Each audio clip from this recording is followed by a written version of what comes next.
6, and I'm going to get this display out for you. Yeah, okay.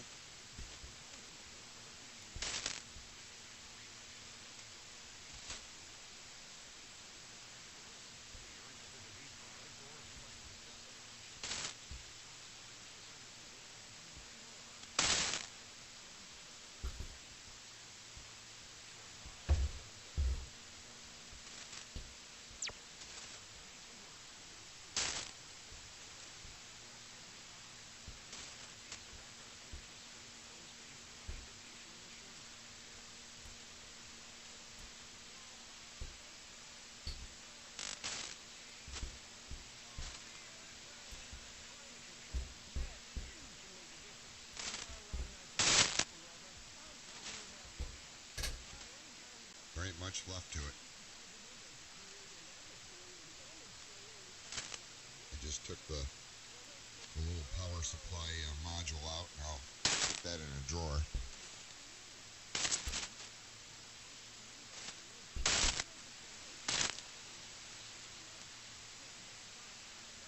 I'm still willing to send you the feet.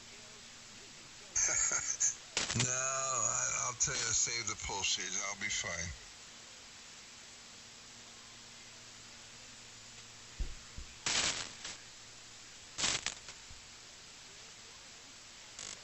Hey, good morning, guys. K1GMM. Morning, Steve. Steve? Hi, Steve. Hola. Figured I'd jump in here early while you could actually hear this zip-tied duct tape station. Say good morning. I hope everybody's doing well.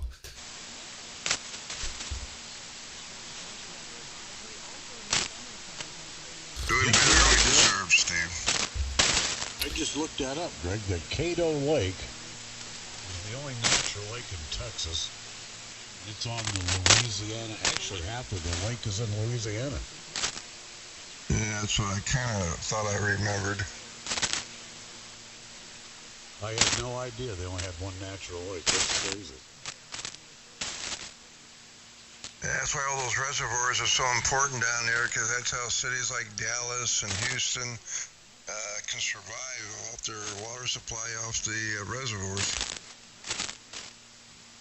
I seen a documentary one time on the way Las Vegas gets their water with the ducting and stuff that's down there. That's really cool. I don't remember too much about the Vegas. I remember reading about it, and I guess maybe I knew that at one time, but I knew it was a little bit different than how Texas was getting their water.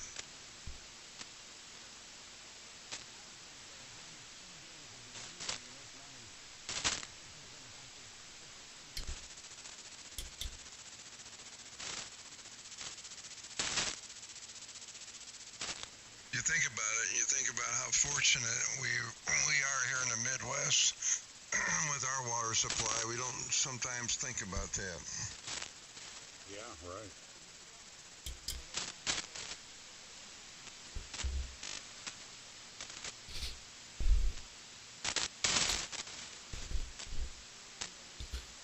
Hey, was Las Vegas one of the ones with the water problems, or is that California?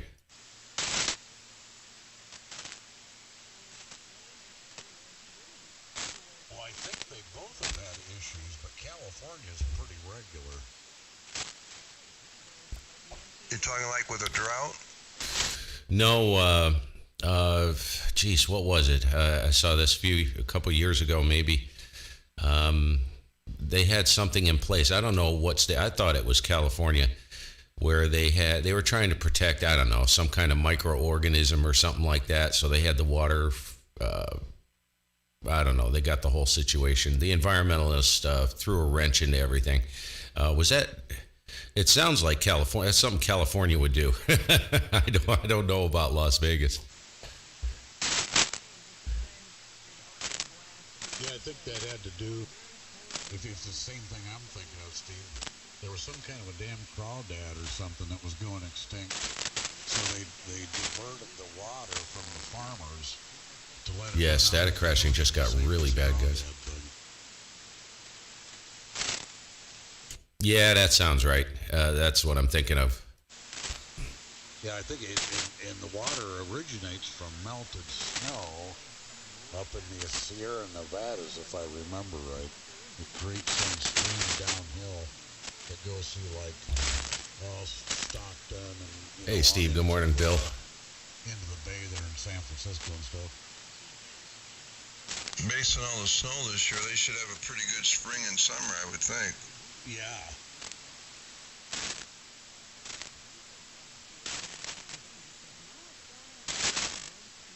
Are you guys getting pretty bad static crashes?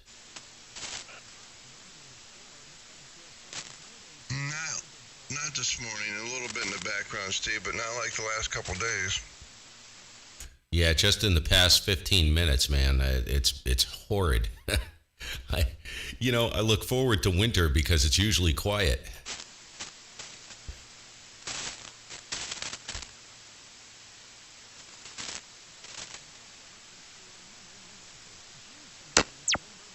Well, in less than 3 weeks it'll be March, and thunderstorms will be rapid then.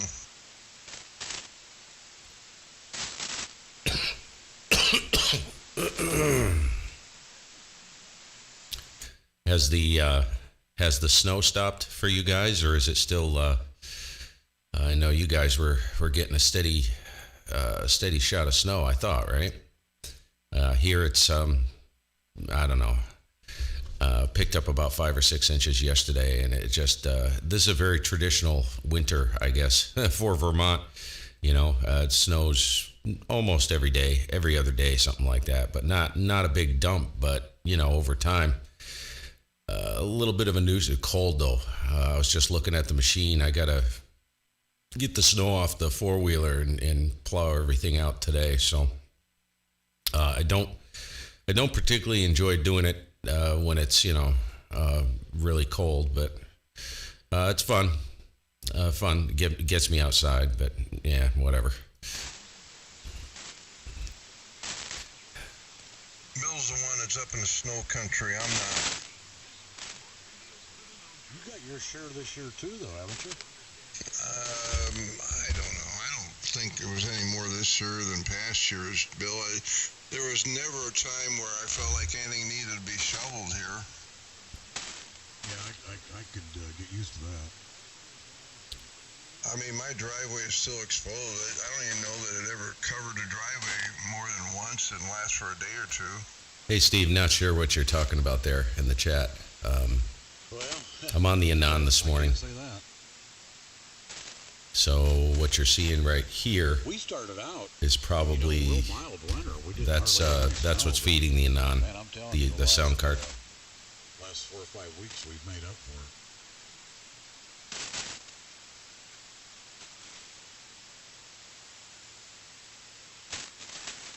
I wonder with this cold blast, is Lake Michigan starting to freeze at all? I don't think so.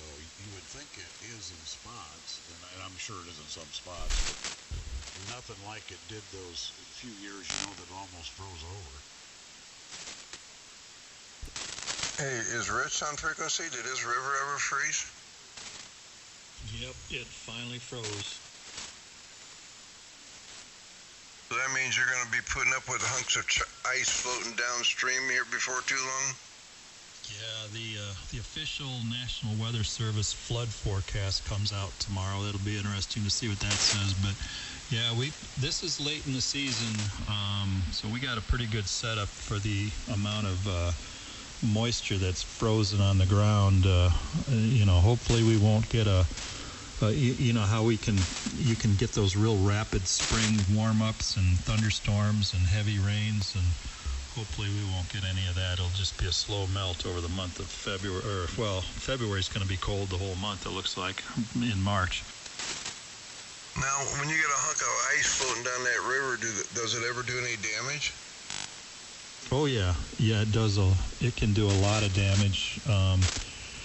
If the ice jams, that's the big thing. We got a railroad trestle downriver from us, and sometimes the ice flows will jam up on that and then back up the river and raise the level quite a bit. We've never had any issue here, but some of the homes across the river are quite a bit lower than ours. How many foot drop do you have from the back door of your house to the typical river level? I think it's about 15 feet, somewhere in there. Ooh, man. Okay, but it's never gotten that high. That's good. No.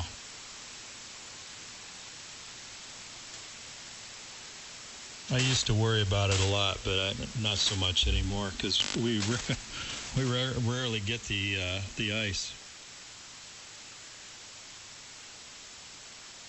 But it's the rapid warm-up, if we get a good flow of water coming off the farm fields, that hydraulically lifts all the ice and busts it up rather than melt and puts it in motion. That's when it gets kind of hairy. You don't have a basement, right? No. You got a crawl space or slab? We got a 4-foot crawl space. Never gets wet down there? No.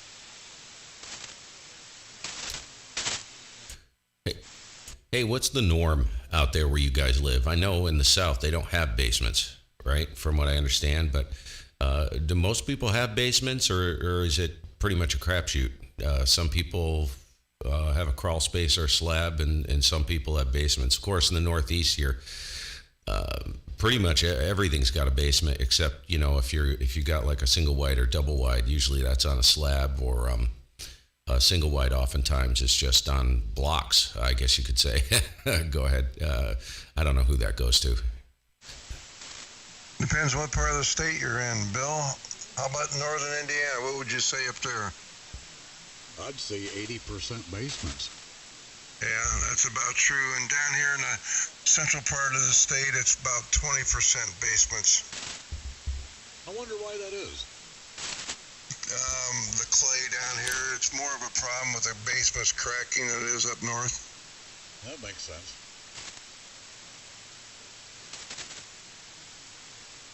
Yeah, ours this is like Bill's, probably 80% basements. There's a lot of crawl spaces, and then occasionally there's slabs.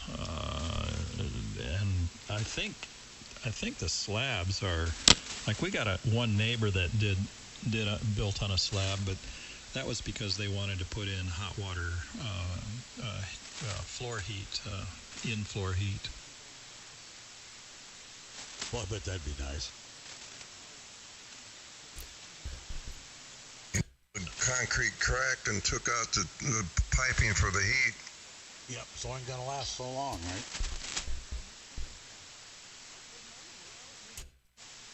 That radiant heat in the floor, man, that's got to be really nice. Here, we run a monitor in the basement, and one of those kerosene things. It's a computerized. You can set it to setbacks, program it. It's programmable, and we just let it idle at like 70, 72, and the heat rises, and it actually warms up the floors. Of course, the vents are all open, so the heat comes upstairs. And it's really nice, man. You can walk around in bare feet on. We have a lot of wood floors. The house is small. It's like 1,300 square feet on the main floor. I'm in the dungeon, in the man cave, and there's 2 finished rooms down here. Yeah, the floors stay nice and warm. And it's funny because, well, it's not funny. It's actually depressing. We're watching fuel prices rise, and K1 Karo is very expensive, even on the cheapest day. Like, what was it? I filled the tank in October of last year, and it was the cheapest it's been in I don't know how long, maybe since we moved into the place in '94, and really looking forward to just running it like this. It's been running nonstop 24/7 ever since November. It was sometime in November I lit it up, so it's been running for months now, and The problem is, it's right at that threshold where it's getting so expensive. I'm not going to be able to do that anymore. K1 GMM.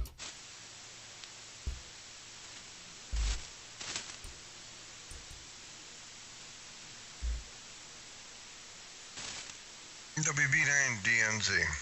N9VR. K9DXI. And U9N.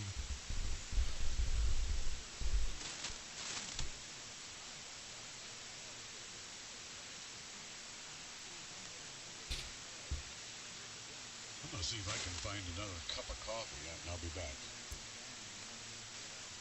How do you do that, Bill? You need another cup of coffee. Do you have to look for it, Bill? No, Look in the kitchen, okay. Bill. Start there. Yeah, I'll find it okay, John.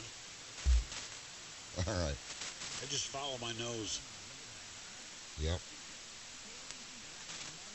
Yeah, he's not wound up. He's not wound up enough yet.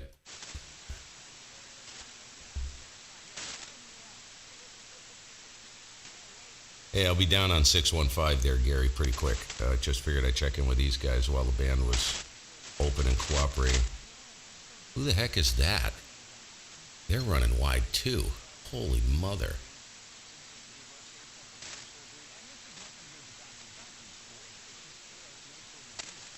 Hey, I have an anomaly, and I've noticed this for the past few weeks. What the heck is going on right on 3630? I've got what looks like an AM carrier. It's very faint, and I can hear people talking. It doesn't sound like ham radio. It doesn't sound like a ham talking. It almost sounds like an AM broadcast or something. Have you guys ever seen that on 3630? I always see the carrier there, especially at this time of the morning.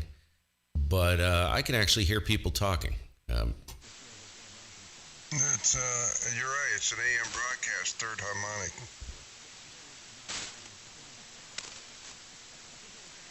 How long has that been there?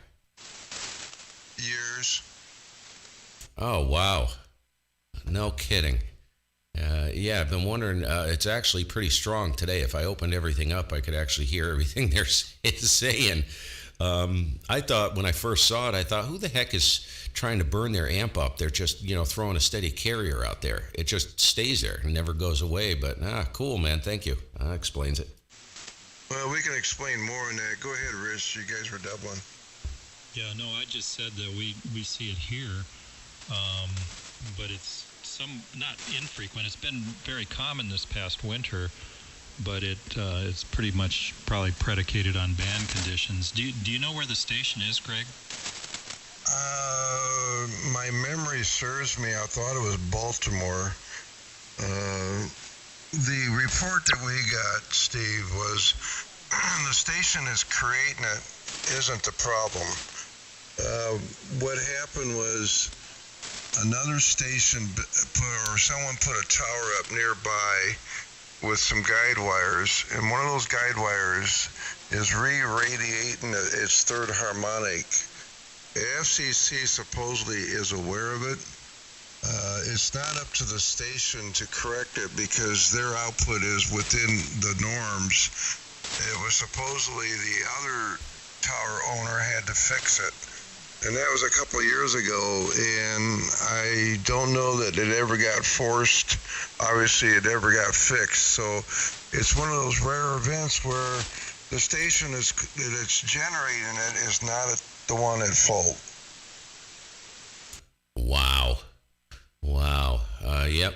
Is that have you seen that anywhere else on the band, or is that just, I've never seen it anywhere else on any other band. Of course, it has to do with a harmonic, right, too, but Maryland, so that makes actual perfect sense because it's not that strong. It is there, and if I crack everything open, I can hear it really good, but I mean, it's not an annoyance, you know what I'm saying? It's pretty amazing. FCC, I don't know, the Enforcement Bureau, I don't know how active they are lately. I don't know what you guys think about that, or if we dare even talk about it. But based upon some of the shenanigans I hear off and on by the same culprits, I don't know how. You know what I'm trying to say. There are days we hear it pretty good, and days like today, I don't even see it this morning, but it comes and goes with us. Now, I think it was Baltimore, I can't swear to it, but it was somewhere east of us, northeast of us, where, and again, I'm operating off of a guy that came on frequency one day and gave us a lowdown, knew about all the details of it, and that guy's sense has disappeared. Now, at one time, I don't remember how long ago, one day I had a pretty good copy on the station, and I found the AM station using an SDR receiver online, and with outside of the delay, though, I was able to match up the audio to confirm that it was AM radio station, but that was when I was living at the old house when I did that, so that was a couple years ago.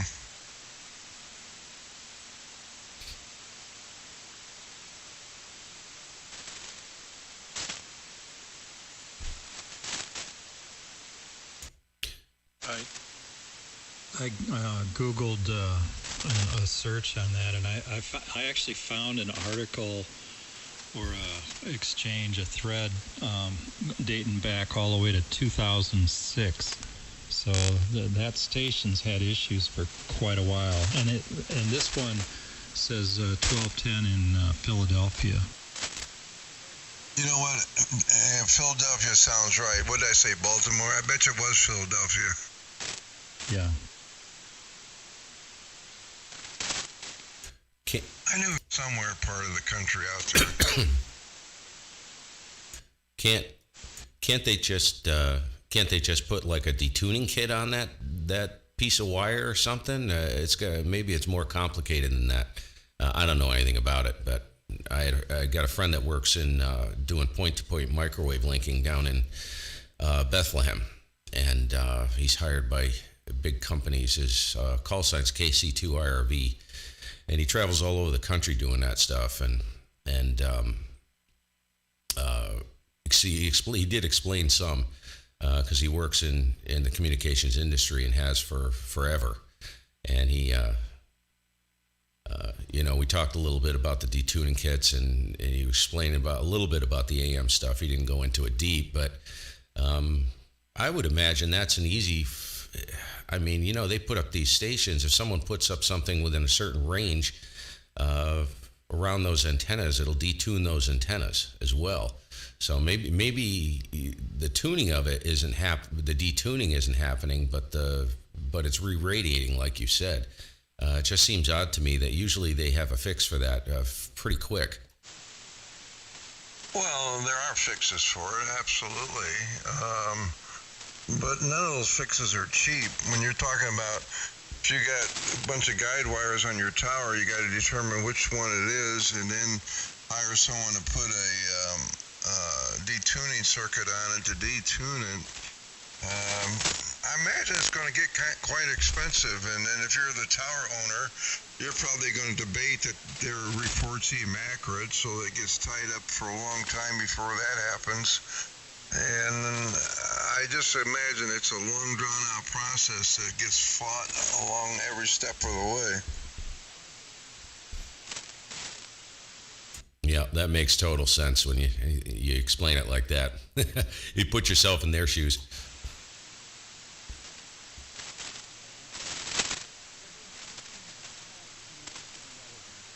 I remember the town I came from, South Bend, Indiana. We had a TV radio station, WSBT, and another company, another network, built a TV transmitting tower down the road a mile or two, and WSBT complained to them and said, you're going to have to put insulators on that tower because you're going to screw up our AM pattern. And their engineers said, no, it's not going to happen. So they went ahead and put that tower up. Good morning, James. Well, over the years, they realized it did affect the pattern, and it went to court, and there was a ruling that company had to go back and add insulators to their cables years later, which screwed it up because when they put in for the cost of that antenna, they were going to have to handle other services on that tower. Well, the loading on that tower with those insulators prevented them from allowing any other future loading on that antenna, so they couldn't offer it to other services, so that hurt their revenue stream. So it was quite a complicated battle. Wow. Jeez, man. Yeah, that's it's the unforeseen things when you do stuff like that quickly become a problem, isn't it? You can't. It's almost like you can't foresee it, but yeah, and the amount of money. There's another guy I know, Mick. He's down in Florida. He works on the transmitters at some site, an AM broadcast station down in Florida, and he's told me a little bit about just the cost. They had a what the heck was it? It wasn't a lightning strike, but something to do with a feed line. And these transmitters, I guess, are huge, and put out. I don't know how much power they put out. Tens of thousands of watts or something like that. And just the cost of replacing that, just the feed line going up the tower, cost of the crews and the material itself. Holy cow, man. Huge money. Yeah, it's possible that the tower is re-radiating this 3630 signal. They might have a loading issue, and they might determine the only way to solve it is to put insulators on, and they can't afford the tower won't withstand doing the insulators. So maybe that's the issue. Who knows? There could be a long reason to why it's been this way for so many years and no one's done anything. Who knows?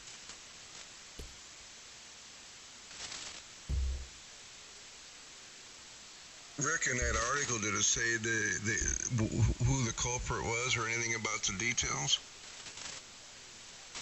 No. No, it was just a guy that ran across the harmonic, and and he correlated to what he was hearing. He tuned that radio station, and somehow he figured it out. But no.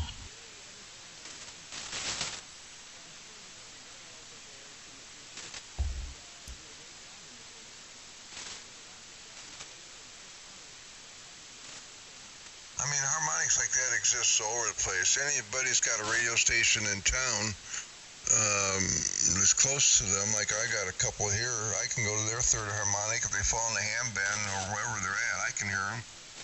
Oh, yeah.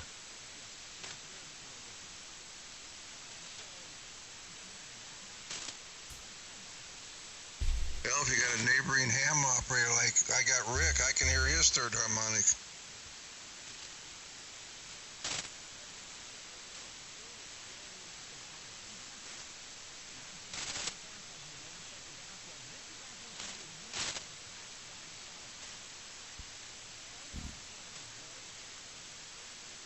And since he's got a solid state amp, I can hear his second harmonic.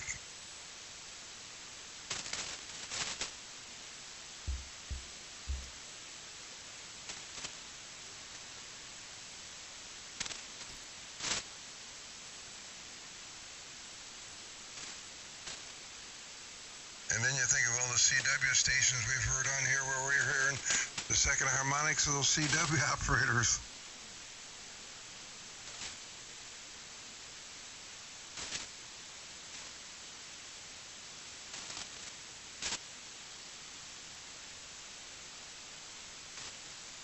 Tell you what, man, it's nice having the band back here because you guys are all like 20 over. This is really nice. I've been demoralized. I jumped in, what was it, yesterday morning, or I don't know. I can't remember. Morning before, Greg was on here, and you couldn't even hardly hear me. And he was about an S8, S9. And usually, you guys are just slamming in here. So this is kind of back to normal, I think. I just looked at the. I'm running. Have you guys seen this? Simon Brown released a new world map. He's got a new world map, so I always have it up, especially this time of the morning, and anytime in the late afternoon. It's a real-time gray line map, kind of like a geocrown, and you can display the solar indices on it as well, and it'll fetch them from the internet. And the flux right now is 70, and the A is 4, K is 1, and I thought there was something wrong with the software, but the A index, I think it was yesterday or the day before, was 20, and I was like, what? Unbelievable. And I don't know what was going on, but it was like that for this QTH. You guys, I haven't been able to get in and at least hear you guys clearly for quite a while, a week and a half maybe. I don't know, something like that. Is there a website for that you're talking about?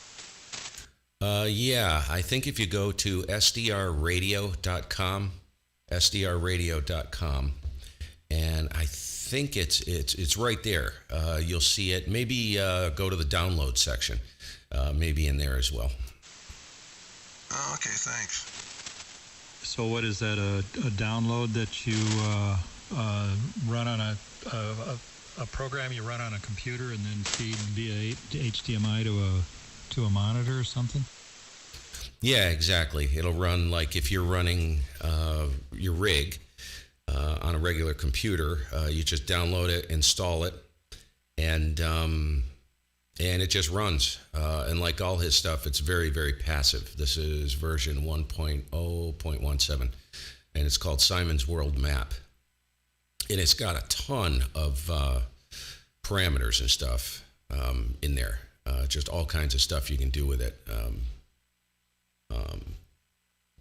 Different layouts, different clocks, got great circle, rotators, space weather stations, tools. I mean, it's pretty well thought out. It's pretty neat stuff.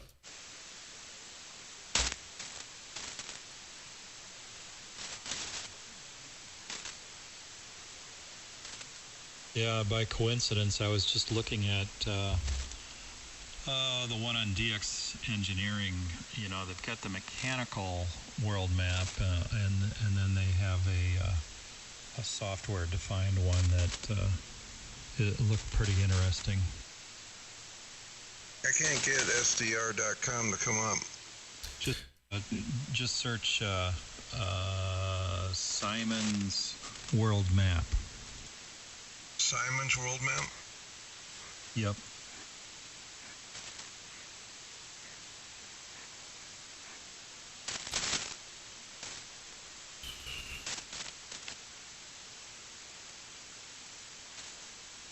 How long have you had that map? Not long. I would say a week. Just a week. It took me. I'm familiar with his stuff with SDR console, so it was. It's pretty intuitive, but it's just got so much stuff in there that my eyes started to glaze over quick, and I had to go back to the fundamentals. And it's got like I have gray line up right now, and it has like 3 lines on each side of the actual sunrise. So you have the sunrise line, but gray line is just starting to approach here. So that's right, and we're right on the threshold on the eastern seaboard. So you can kind of see it in stages. You know what I mean? It gives you, you know how a lot of gray lines will just be a line. Well, this shows like the start of sunrise. You know what I mean? As gray line's approaching, and then sunrise actually, boom, is the actual solid line that runs through the middle of the other thin lines. Go ahead.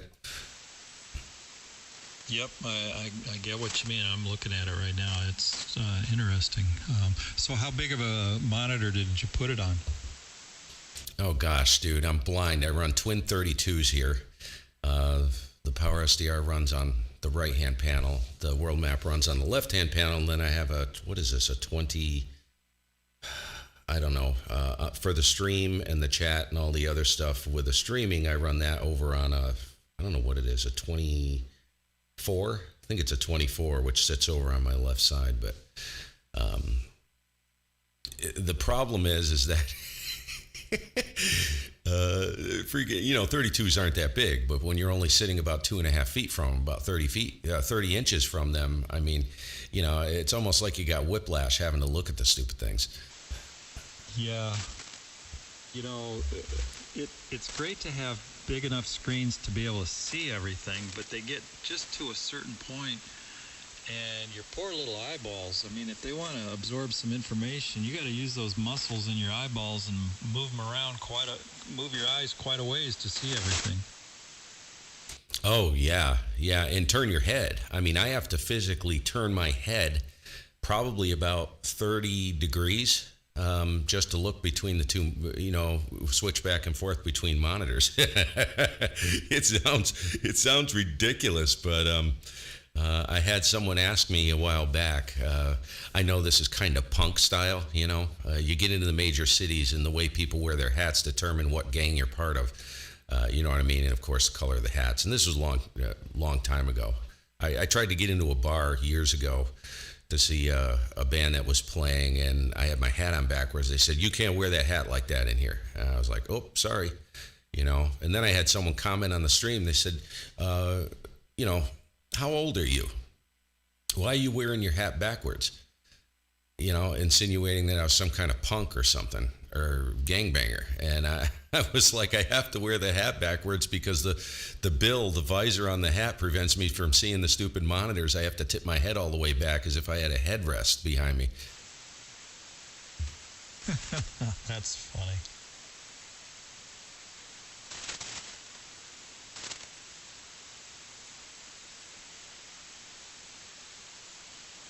Pisco. What I was looking at last night on DX Engineering, or wherever it was. I think that's where it was. I have a foot PTT that keys the rigs, by the way. That plugs into an HDMI on a TV, and it's designed for a 4K TV, so it's pretty high tech. And I'm not, some of these guys have the giant clocks, and that'd be kind of cool in here to have. Hey, Glenn, good morning. Like a 60 or 70 inch TV hanging on the wall up above with all that information on it. Could be just information overload too. Oh yeah, especially if you're trying to concentrate on anything, it can become a distraction. It's not so much, the map isn't a distraction because nothing's moving, but if you got some good sized panels and you see movement out of the corner of your eye, like I have the UTC clock at the bottom of that map, and it's fairly large, so it's constantly ticking by on the seconds. So the information overload is huge. It's huge. But see, some of these buttons on the software, I don't know if you guys have noticed this, different pieces of software you use on a small monitor. I mean, unless your eyes are good and you have the appropriate glasses for the range, especially if you're wearing progressive lenses, your head has to be in a certain position to actually see the buttons. That's why I went to the big monitor, so I can see everything without glasses on. Yeah.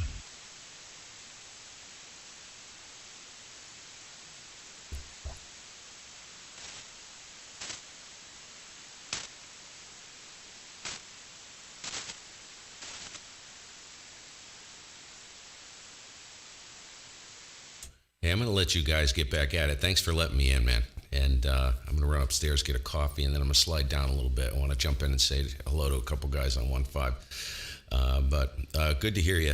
Glad the band was cooperating this morning. And hopefully you guys didn't have to struggle to hear me. We'll catch you later. Have a great day. K1GMM. You've been 20-25 over all morning, Steve. Great signal. Wow. Very cool. That's all in the band, isn't it? Yep. See you, Steve. Have a good day. You too. We'll see you.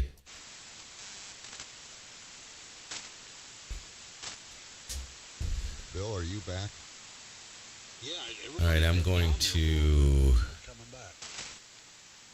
Bill, I got Hey, this Mark, how's it display going? out, but let me tell you something. I'm going to run up, grab another coffee quick, and then I'm going to slide down. Let me actually retune. I'll leave it here for now. I'm going to retune down on 615, which won't take long. And I'll jump in down there. Because the band is going to fade with these guys pretty soon.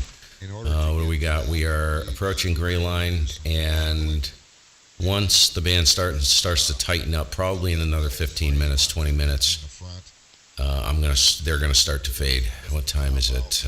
Eastern time. Yep, 6:30. So I've got probably about. popping out, the there's I only had maybe just 15 fly minutes left with everywhere. these guys, and then you'll see Trying to get this thing maybe the back bottom together, drop out. They'll still be good would be to each other out there, but Midwest, they are. Let me show you for the guys that don't know. 496 too, huh? They are out in here. I think so. So they're going to be still dark when it's light here. So, yeah, out in here somewhere. This is where they all are, right out in there. Well, that's good. So that's kind of gives you an idea. I will be right back. Worth the time and effort. Woo! And I've got it if you want it, but I don't know how you do it without just really screwing everything up. Yeah, well, if it's that much bother, John, yeah, don't worry about it.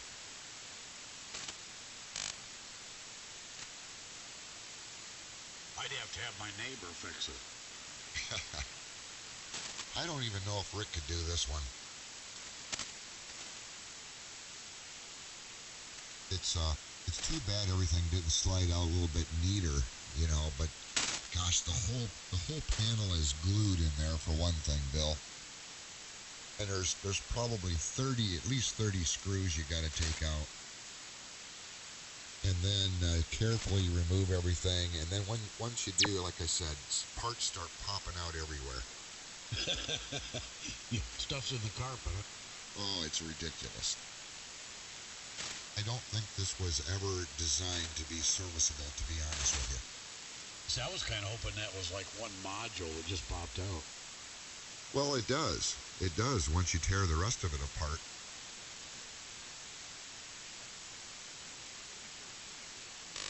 That sounds like a pain in the butt. Major.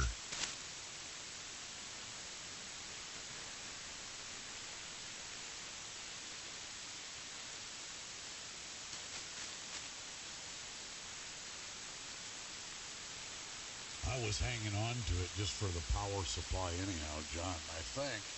See, that's a version 1, and this one here's a version 2, and I think the power supplies are slightly different.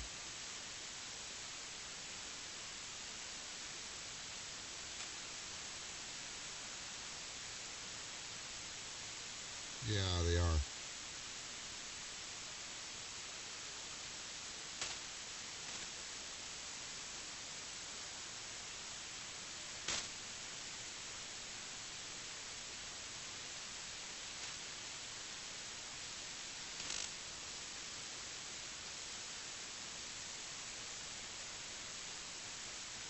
Greg, are you looking at that website? Well, I downloaded the program. I'd put it on the screen here. Oh, is it working good? Yeah, it actually is. It's fascinating.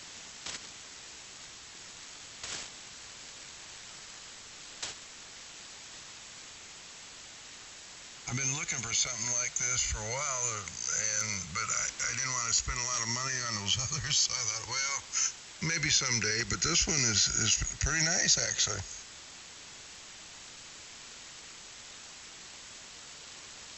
Is that at the site sdr-radio.com?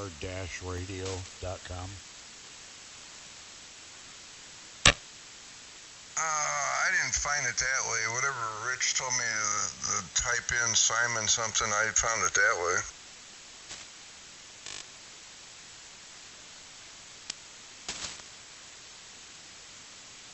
Yeah, I think that's what you just Google that, but I think that's his yeah. If you go to the home page, that's what it is. Yeah, it's a 56 meg download. Yeah, you guys doubled. Yeah. I think so, Bill. I've looked at that. It's kind of interesting, but I never downloaded anything. What do you get with the download, Greg? Well, you get the map, the moving map, the world map with the. I mean, there's a lot of buttons on there for little extra things that are just nice to play with.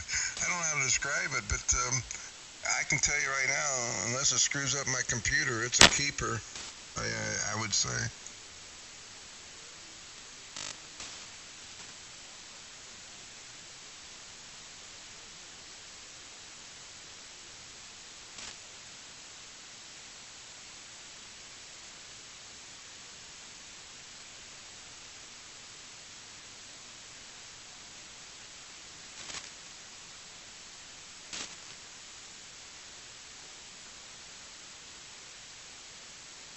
Yeah, I just went there.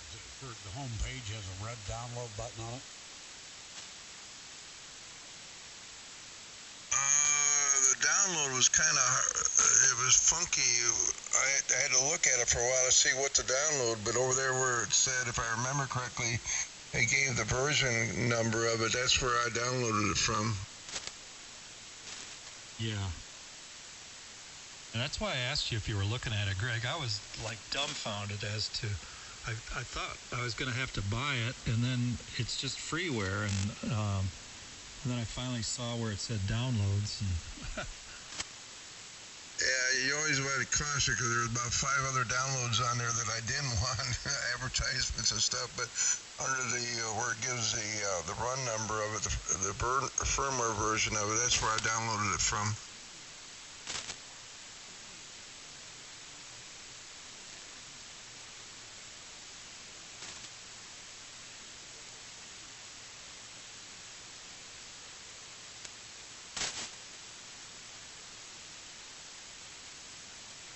yeah, well, this is a great alternative to buying a large 4K TV, and then I think that dongle was $400 or $500. But Yeah, that's why I didn't buy that.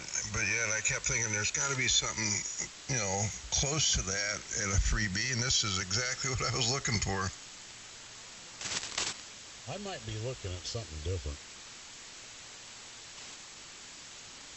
Did you have to select 32 or 64-bit? No. no.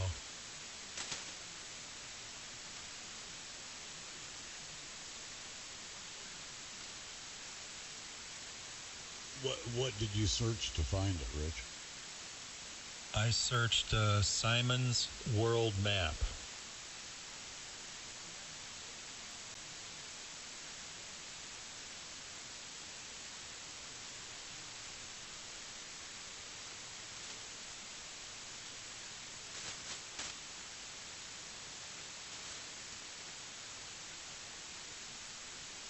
Last updated was December 20th, this past year.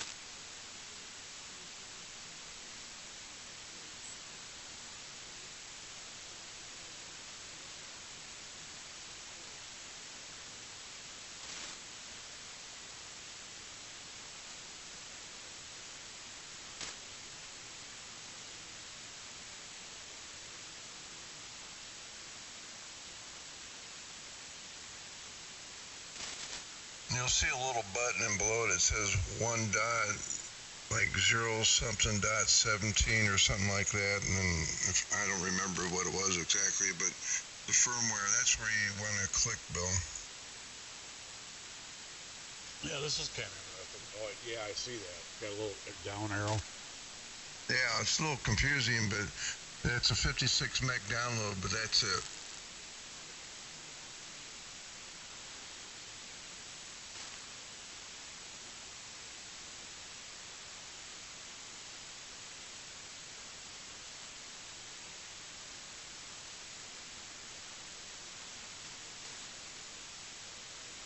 I like it when you put on the night map.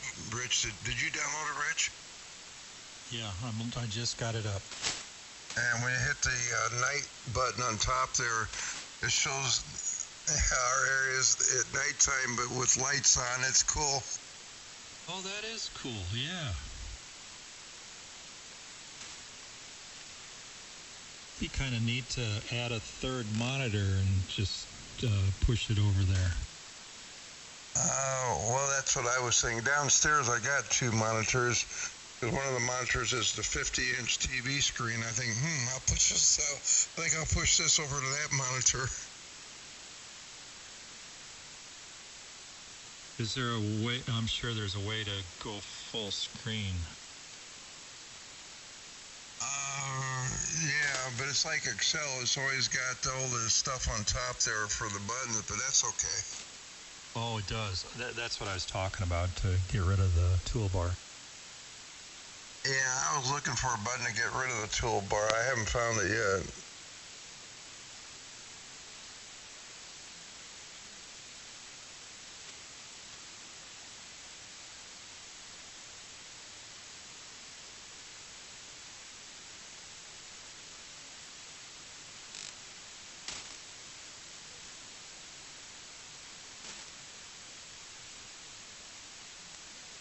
The upper left, next to the camera, there's a little drop down, and you can check minimize the ribbon, once you've got it the way you want, and it gets rid of all that.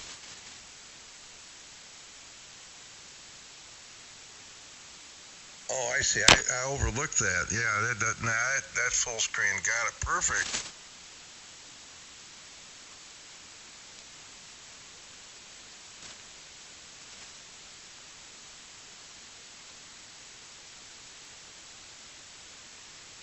Oh, it's got installed Visual C too. That's interesting.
Hello? Hello?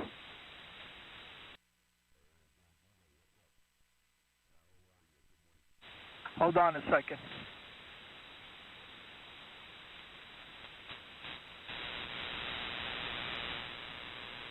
It'd help if I got my audio up here.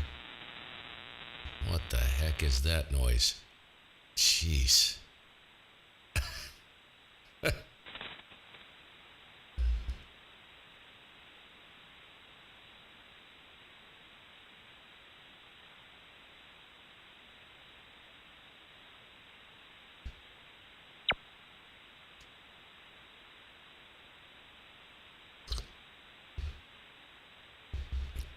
Slurping my coffee.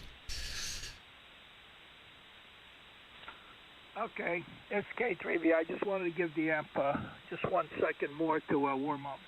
Yeah, I don't think they're going to get on until a few more minutes. I just got up before around 6:30. Good morning to you, Steve. K3V. Hey, good morning. Yeah, we may have Gary stop in. A friend of mine, he's up in Derby, up in northern Vermont. So I don't know if he's going to jump in or not. So yeah, what is going on? In a fog this morning. Oh crap! Forgot my glasses, but that's okay. Don't need them. Yeah. What are you doing? What do you got planned for today? I gotta plow out the driveway here, and that's about it. Make a run into town. Bring my daughter down. You know, she's a hard little worker, Vito. She's 21. She's Down syndrome with autism, and she works at a dog biscuit place in Manchester. They make dog biscuits, right? So they have these little packets with a single dog biscuit with a little card in them, and they have to be all put into individual Ziploc bags. And I set her up on the bed the other day. They're asking her to work from home. She works down there normally, but they're, you know, the crew down there is they had someone test positive for COVID down there at Wagatha, so they're nervous, and they're like, well, why don't we have her work from home? So I picked up a bunch of the material last Wednesday, and I think it was, what's today? Wednesday? Yeah, Wednesday. And Monday, she went to work in the afternoon, set her up on the bed. She did over 60 of those in an hour. You know, she is such a good little worker. You know, she puts her nose to the grindstone, man, and she's off and running. It's really fun to watch. Oh, okay. Well, yeah, I know. We have one of our grandsons. He's got it a little bit, not down. I don't know. He's artistic. You know, very, very. Well, I don't think he's able to drive. You know, he can't drive because and then he paces back and forth. You know, and so it's a very handsome boy. You know, and Emmanuel. And then we had one of the other grandsons, Johnny. Johnny's 21, and Johnny drives, goes to work, and the mother helped him when he was much younger, you know. And the other kid, the mother, she didn't, had speech therapy, and rather than all the other stuff, and I think the kid could have been helped, but, right now it's, I think some of the stuff just was... more helpful when a kid, when they're young and everything. But what are you going to do? I think it's a long process, and I know what you guys go through with that, and it's very, very painful to see. But and there's always good parents to help out. That's what counts. But that's good. That's good. Yeah, I see. I see my son send me something in the mail. He's still looking for a job, believe it or not. I still don't understand why he was working for one place. They let him go after 7-8 months. They gave him a great review and all that, and unless they thought that they weren't going to do nothing in that part of the business, so they just let go. But he's looking to get certified by some kind of programs that he's doing. He's got to take the test, and if he gets certified, he'll be able to do some work from home. So we'll see. We'll see. It's very hard out there, I tell you. And with all this fiasco going on, where all these politicians taking millions and billions and millions and billions of money from China and all, taking all this graft, and everything else, and you say, wow, what the hell's going on in our country? A lot of people. This pipeline. If I was the governor of the state that this pipelines are going through, I would tell the federal government, you know what, stick the pipe up where you don't belong. I'm going to do what I want to do for my state, and they're going to be working under state law, and because the oil's still coming down here. These guys, it's just that they're going to make us pay more. And it's much safer in the pipelines. But I'm glad that some of the judges now are waking up and putting some injunctions or whatever they're putting up against the president, And I got a hunch there are going to be a lot of states that are going to be rebelling against the federal government. We give you federal money and you give us guguzza and gagadel, as they say in Italian. K1 GMM, K3VI. Oh, yeah, dude. It's coming. It's coming. Yeah, I was just reading a little bit more about South Dakota. When was it? Last night, before I went to bed. Oh, yeah, dude. For sure. You're going to see a lot of, I don't know what you call it, rebellion, I guess. Call it whatever. But, oh, yeah. Yep. It's coming. Yeah, you're, geez, dude, you were 30 over at times, and the bands, it's funny to watch the band shift around, at this time of the morning. The band, I don't know if you knew this, but the A index, I tried to get in with a crew on 3630, and I haven't been able to work them in probably a week and a half. Easily a week and a half. It's been a while. And what was it, yesterday? I'm running this Simon's World Map, it's called. It's a gray line map. It's really a nice map. And it has all these features with it. So you can bring up I know I digress. I'm kind of slipping sideways here topic-wise, but you can post the solar indices right on the map, like what's going on, solar flux, sunspots, blah, blah, blah, A and K index. And I think it was yesterday morning or the morning before. I've only been running this for several days now. And I happened to look over, and the A index was 20. I can't remember. I think the K index was 1 or something like that. And it's 4 today. The A is 4. The K is 1. Freaking A index was 20, dude. I don't know how long it was like that, but yeah, that's that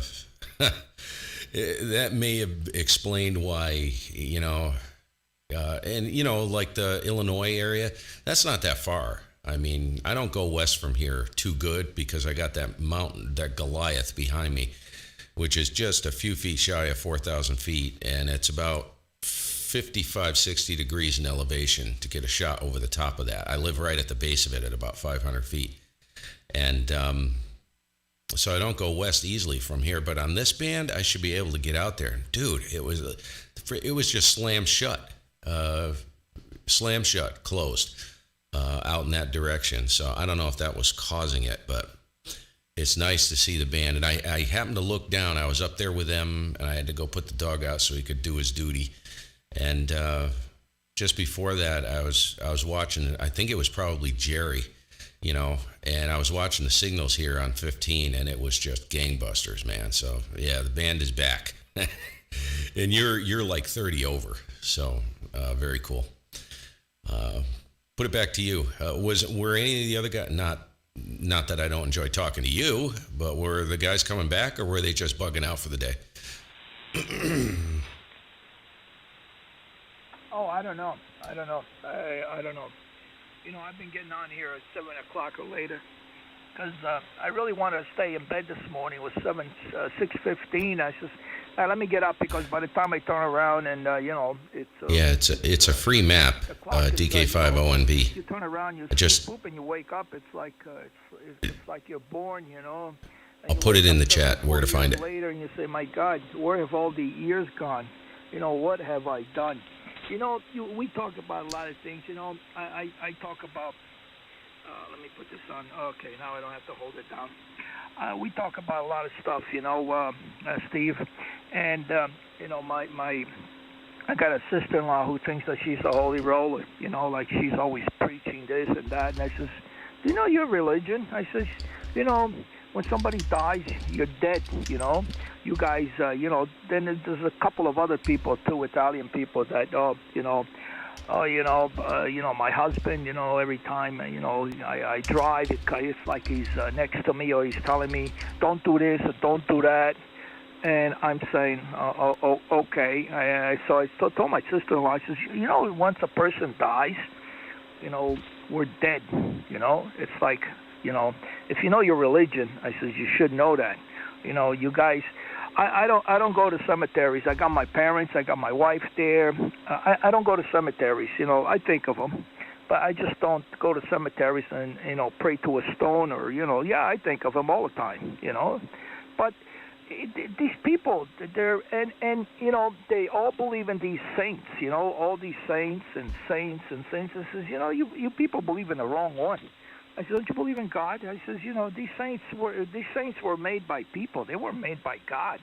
I says, yes, they were holy and everything. Okay, fine, but it gets me aggravated when in some of the stuff that they believe in the religion that's not even there, and it's I don't know. It's just like what you seen it, Steve. Where Vito's uncorking a box, man. Parades, the feast of Saint so and so and this and that. Then they bring out the big picture of the baby or whoever, Christ or the Blessed Virgin Mary, and then they got it pinned with $100, $20 bills, And I look at that, I says, wow, it's amazing. Instead of just having a feast and everything, and forget about the money stuff. I could tell you a lot of stories, man. I tell you, I don't know. I think when you start getting old, you start remembering these things or bringing them back, and you kind of say, I am what I am, and I'm happy what I am. I'm not there, I'm here, and you realize that you can only do certain things, you can only have certain things. And when I grew up... I'm only pushing about probably 200, 250 right now. We were in Canada. Things were bad. My father would go to work. These guys, Vito's close, though. He's only about 300 air miles from me. Those were happy days, I tell you. They were happy days. And now we keep changing, we're chasing this, changing that. Somebody asked me, don't you want this? I said, no. Like a friend of mine told me. Steve, he told me, I said, hey, one time we wanted to bring him, the guy never went out with a girl, had anything with a girl. I says, come on, we'll fix you up. He says, no. He says, why not? He says, look, I never had it, so if I never had it, how can I miss it? Back to you. Oh, my gosh. Boy, that's a loaded over. Dude, you just loaded up both barrels with 3.5-inch magnums. That's freaking classic. Me personally, I guess I was very sheltered all my life, but there's some situations that came up that affected me deeply. One was the loss of my father-in-law. Now, I had a really bad cold at the time. He went in for open heart surgery, and I loved my in-laws. I was one of those, it was a strange anomaly, you know what I mean? Loved my in-laws, and lost both of them. Lost him, I think it was around 2001, somewhere in there. And I couldn't go visit him. He went in for open heart surgery. He came home, and we suspect he knew he was going to die. And he got up out of bed, and he went into the den, and they found him dead in the chair. I never got to see him. I never got to visit him. I couldn't because I was so sick. I had high fever and kind of like a flu bug or something. And that kind of stuck with me. Nothing could be done about it, you know what I'm saying? So you got to move on. But it did affect me, and I loved him to death, And then we lost Phyllis in 2010, my wife's mother. I loved Phyllis. She was the nicest person. She was like an icon in the town of Bennington. She was a seamstress. She was just one of the most giving people I've ever known. Just a remarkable individual. And she had multiple myeloma, bone cancer. And she lasted, I think she was diagnosed with that in the early 2000s. She lasted over almost a decade with that, and finally took her. The real nail in the coffin, no pun intended, was when I lost my father. My father I lost almost 7 years ago, coming up in April here. And, I still, when I go down to visit my mother and do work at the other property, I stop once in a while. I'll stop when I'm on the Spider. I'll just, and his gravesite is right there on the left on the way through. So I'll just shoot down that side road, and I'll just go and hang out at the gravesite. You know what I mean? And I am that type of person. And remember, I don't pray or anything. Sometimes I even talk to him. He ain't hearing me. I mean, come on, let's be realistic. But I don't know. It has like a therapeutic effect on me. Not grieving as much anymore, but see, the problem is here. Everywhere I look, in the house, on the property, I see him. He helped us renovate this house in 1994 when we bought it. He helped me, I think this was, when was this? It was right around 2010, right after we lost Phyllis, maybe 2011 maybe. He helped me put in a new pump down in the spring. And, it's stuff like that. Everywhere I look, I see him. And which is kind of cool when you think about it, but it's difficult at the same time. You know what I mean? I don't deal with loss that well. Some people, whatever. But there were very, very important people. My father was one of them. And I don't know if that's. I have a very good friend down in Manchester, and he did a lot of fishing with me. And he lost his father, and he was never the same. It really messed him up, man. He hunted with him, even right up until the day he died. I mean, and they lived right next door. He was just a huge part of his life, just an active part of the family right up until the end. So that, fortunately for me, that wasn't the case. But he'd always talk about it. You know what I mean? And so I knew it was there. It was right on the surface all the time. Go ahead. This is K3VI with K1GMM. Yeah, look, my wife had cancer. She got it when she was 31, and 10 years later, that was the end of it, And I didn't go through hell, It's like if you understand what's going on and you just say, I got to do this, and that's it. Life is life. You can't go wacky. I've heard of people where, even when I was at the hospital, the wife, they had mastectomies and this and that. The husband couldn't take it. She wasn't a woman anymore. It's like, give me a break. Come on. You married her. When you married her, you had no problem. If you would have had cancer or something, she probably would have taken care of you too. But that's the way I am. I got a lot of patience. Yeah, Gary, this is 10 years. And then, this is the time. Jump in. But, Jump in anytime, man. Died, I'll hear you. 5 years after my wife passed away. He died in 1995. My father was 78. He wasn't old. He was 78. I mean, it's like my father. He worked and until he got. Then he was bedridden. He was at the nursing home. My mother couldn't take care of him, and she used to go every day, for 3.5 years. 3.5 years. She used to go to hospital or at the nursing home, and I used to pick her up at night coming home, so it was that ritual.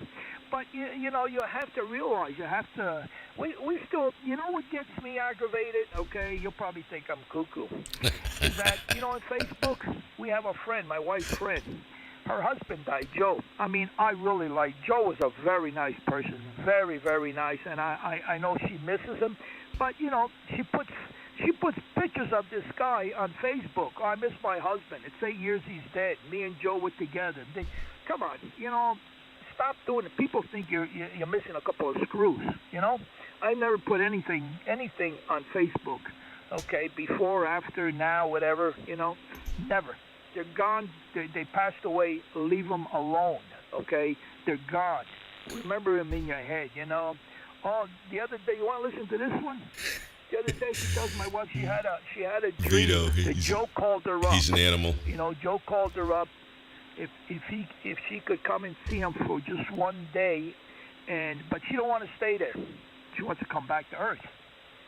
So I told my wife, I says, well, if you want to go, why don't you just go and keep Joe company? Joe's all by himself, but she don't want to stay there because it's her friend. Give me a break. Grow up. She got money coming out of her ears, her ass, every place. Okay, she got more money that she don't know what to do with, and she still cries. And she's one of these that I went to eat with my kids. They bought $150 bottle of wine. I can see that. That's because they see you coming. That's why it's $150, $200 a bottle. I drink the cheaper bowl of wine or the other wines from Italy, man. It's great, and it's it's $14.99 a bottle. So, but it's very, I tell you this because I know you're laughing. And I don't am care laughing. the price, as long as it tastes good. In Italy, when we were in Italy, we were talking to people. They were showing us. They said, "You see all these vineyards?" He says, "All this wine is made for the population here in Italy. Local bottles, Giuseppe, Maria, and all this stuff. They make the wine, they sell it over there in Italy. Oh my God, it's like soda here, okay?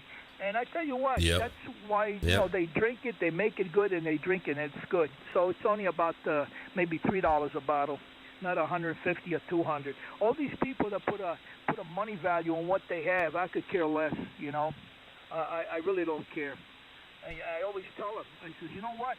When we drop dead, you're gonna leave everything behind. You can't take it with you. You're gonna go out of this world the same way you came in. Exactly. Naked, They never have enough. Never enough. K1 GMM, K3VI. It's funny, man. Gary, you want to jump in quick? Anybody want to jump in? Let me drop the key. I really punched it here.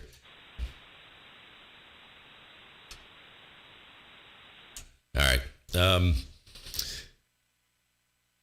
Yeah, I'm pushing the stream right now, and I've been chuckling off and on. You are an animal, dude. It's funny.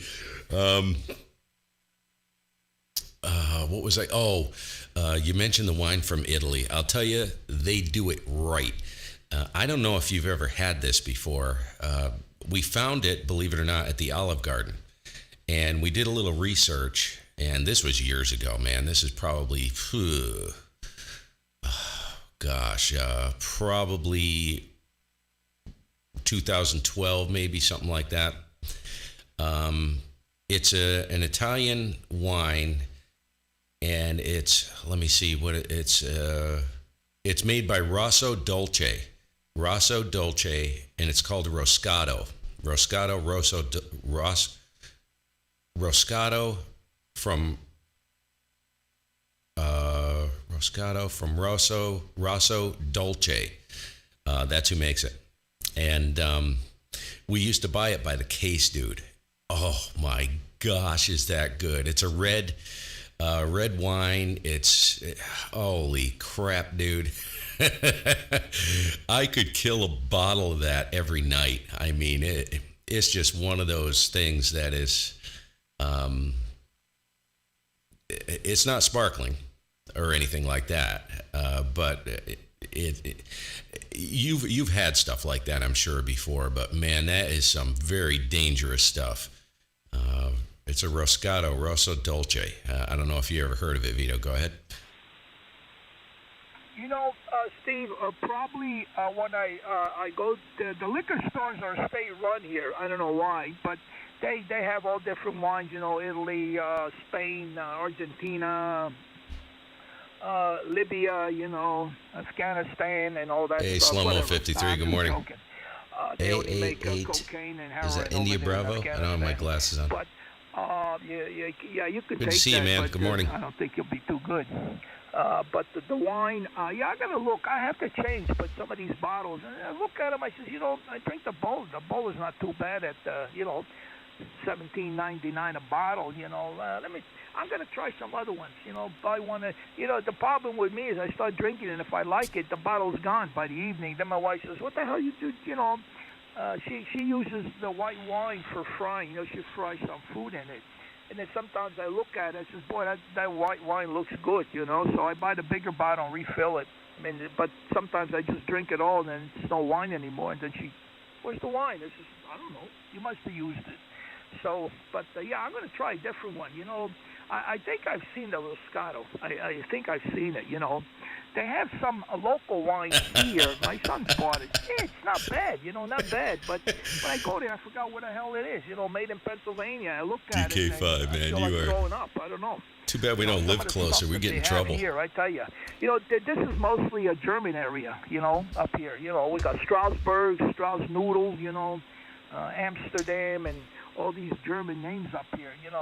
Years ago, when you came up here and you looked for something Italian, they would laugh at you, But now there's been a lot of Italians moving in the area, And probably by the time I probably pass away, I don't know, maybe I hope to pass away in my 80s, That way I got a couple more years to go. But by then there'll probably be more of, and there'll be more Italians. But there used to be one store here, Salamaria, okay?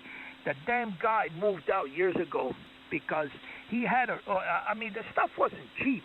But, you can buy prosciutto, salami, mortadella from Italy, San Daniele, and all the other one. Oh, it was out of this world.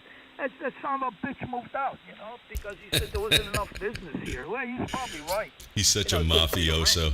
But he moved. I think he moved up in further up north in PA here, where there's probably some more Italians up there. I don't know. But yeah, you go to ShopRite, and they used to have Boar's Head. Okay, Boar's Head. You guys probably. I don't know if you have it up there, but Boar's Head. My wife knows the owners. They live in Whitestone. Man, they're filthy rich. Another crap. So. But and they had it. They had it at ShopRite. So, but the guy who owns Boar's Head, he went in and he says, "Hey, listen, why don't you take all this crap out of here? All these, German name sausage and all this mortadella and all this other crap, and just sell my Boar's Head." Well, the guy threw him out, so they don't sell Boar's Head anymore. Sometimes the Italians could be a pain in the ass. He should have kept his mouth shut and just sell what he had there. And that's about it. They got mortadella, but the mortadella that's domestic is not as good as the imported one. I don't care what they say, because you probably seen the Italian mortadella and all the other. They make good stuff. Oh man, out of this world, So, but what are you gonna do? It's it's German descent still here. It's still a lot, which I don't care. They don't bother me, But they're getting around to it. In about another 50 years, we'll see what happens. K1 GMM, and I don't know if anybody else is in there. This is K3VI.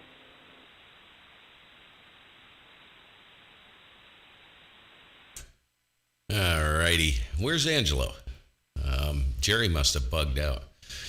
He was talking about his poopy system this morning. I did pop down to listen quick to see what he was talking about. He was talking about his dookie basin. First of all, yeah, the Rosso Dolce. You can go to a decent. Where was it? We used to get it from a package store, liquor store, whatever outlet in New York. We contacted it. We got online and we found places that would distribute it, and they don't stock it. I don't think any place stocks it, but you have to order it. And you can order it by the case, and they'll just let you know when it arrives, and you can pick it up or whatever. Boar's Head, we have a distributor, believe it or not, right on the backside of the mountain from us, literally over in Dorset. It's like probably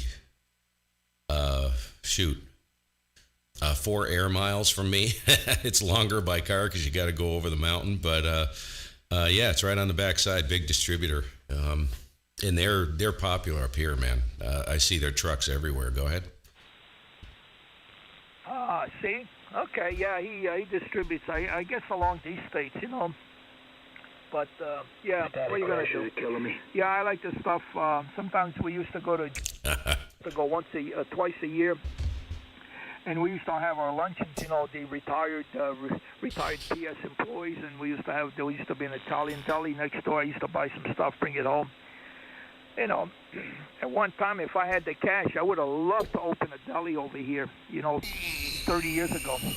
But, not having the cash to open up the business was right where two roads divide, It would have been great, just have Boar's Head stuff there. Boy, you would have had all the guineas over here, I tell you, coming in and buying all that stuff, having semolina bread brought in from the city, That would have been great because the bread that they have here, the next day you can use it as a baseball bat, because of the water. I don't know. I don't think they know how to make bread over here, period, But you have the when I was partly moved here, I used to sleep on my mother's house for 2-3 days a week, and then the other days up here. And I used to go to the bakery. I used to buy 15 loaves of semolina bread. I used to give 5 or 6, or we split it with my sister, and you'll put semolina in the freezer, and then when you wanted it, you just put it in the oven, man, and that thing was just as fresh. Oh, it was great. Semolina bread here is not semolina bread. It's the water. The water here, they don't make it like they have in New York City. New York is much better water. So it's very hard here, and that's about the usual case, So the pastry stores, I miss them a little bit, not that much. I haven't eaten good pastries in a long time. You go buy some. They make cannolis here. It's not too bad at ShopRite. The cream is pretty good. They make the things, but they're expensive. They're $3 each. It's about $3 each. I can just, I'm about to go buy beer or some other stuff. Buy a bottle of wine and drink it. At least you feel happy. Back to you. All right, I heard Gary pop in there. And just a quick comment, and I'm going to chuck it up to Gary, KB2 NYC. See if you can copy him. Got a good copy on him. He came in right over top of you. He's up in Derby, up on the Canadian border. Kind of up where Mike is, W1US. Let's see, what was I going to... Oh, we're kind of, culinary deprived, Vito, here. I hear you've watched the show Diners, Drive-Ins, and Dives, I'm sure, right? I love that show. Just to see what's going on. And our dream, my wife and I always talk about this. This is such a barren wasteland, culinary-wise here. We've always wanted to basically get a list of places and just maybe it's kind of on the bucket list, but kind of an unspoken desire at this point. We'd love to take a big trip and just hit a lot of these places. If we wanted to go down the Eastern Seaboard, we want to go to the Midwest, or especially down south. Oh yeah, man. I mean, he comes across some phenomenal places down, all over the place. These little hole in the wall, East Podunk places that most people would look at and they never stop at, even in strip malls. Just amazing food. People are so creative. They're so talented, in stuff you wouldn't expect either. Especially like some of the barbecue places he hits. Oh yeah. Gary, go ahead. KB2 NYC, I think that was you, K1 GMM. Hey, good morning, guys. KB2 NYC. Yeah, I got quite a bit of noise starting to build on the band here, and the static crashes are crazy. But I've been listening in. It's hard to listen on the live stream and listen over here as well because of the latency. But hey, good morning to you. Wine. Oh, that's a good subject. They just raised the price, $3 a bottle on my favorite wine up here. I get that in 19 Crimes. I don't know if you've tried that, the Cabernet. Really, really delicious. It went from $8.99 up to $12.99 overnight. Can't explain that one. So I tried this. I just picked up a bottle of this Barefoot Cabernet, big bottle for $9.99 up at Price Chopper. Wow. A lot of people drink the Barefoot. I haven't tried it yet. Yeah, it's good. I didn't get to call the other station. Go ahead and take it. Said you. Hey, Rudy. Okay, let me say good morning to Gary. Okay, Gary, I copy you pretty good. You know, just don't get too close to Steve. You know, he rubs off too easy. Hey, okay, let me turn it over to Rudy. Tell him, okay, Rudy, I copy you. Why don't you pick it up? Or is it you, K3VI, with the group? Okay, Vito, good morning to you and Gary and Rudy. I think Steve is in there too. Anyway, good morning right Rudy. around. Good Lord, that's a big everything signal. here is going all okay. I'm up and out about 450 watts there. Didn't tune the amplifier up yet, but I'll do so shortly. And I'm running my 940 this morning, and the homebrew amplifier using a pair of GI7B tubes. I run it low power though. Anyway, you sound good. I hope everything is going all okay with you and the family there, the Vito. And I was just listening out for a while, but we had to take a phone call, and I thought I'll get back in here and say hello and good morning to you guys. K3VI, V12 video. Yeah, okay, very good, Rudy. Very good. RZU and the group. Yeah. Hey, Steven Lars, what's here, up, dude? And I think this is the first time I've talked to Gary. I'm trying to look on my jib sheet here. Yeah, what you're hearing Gary, on the stream is actually I going don't out through the have you, radio. so, Same I'm audio. going to write your call letters here. KB2, New York City, huh? NYC. I hope I got that right. How do you copy us up there? We're over here on the eastern side of PA near the Delaware Water Gap. Go ahead, Gary. Yeah, I hear you fine. I hear you fine up here in northeastern Vermont. Vito, sound good. Sound really good. Everybody sounds good.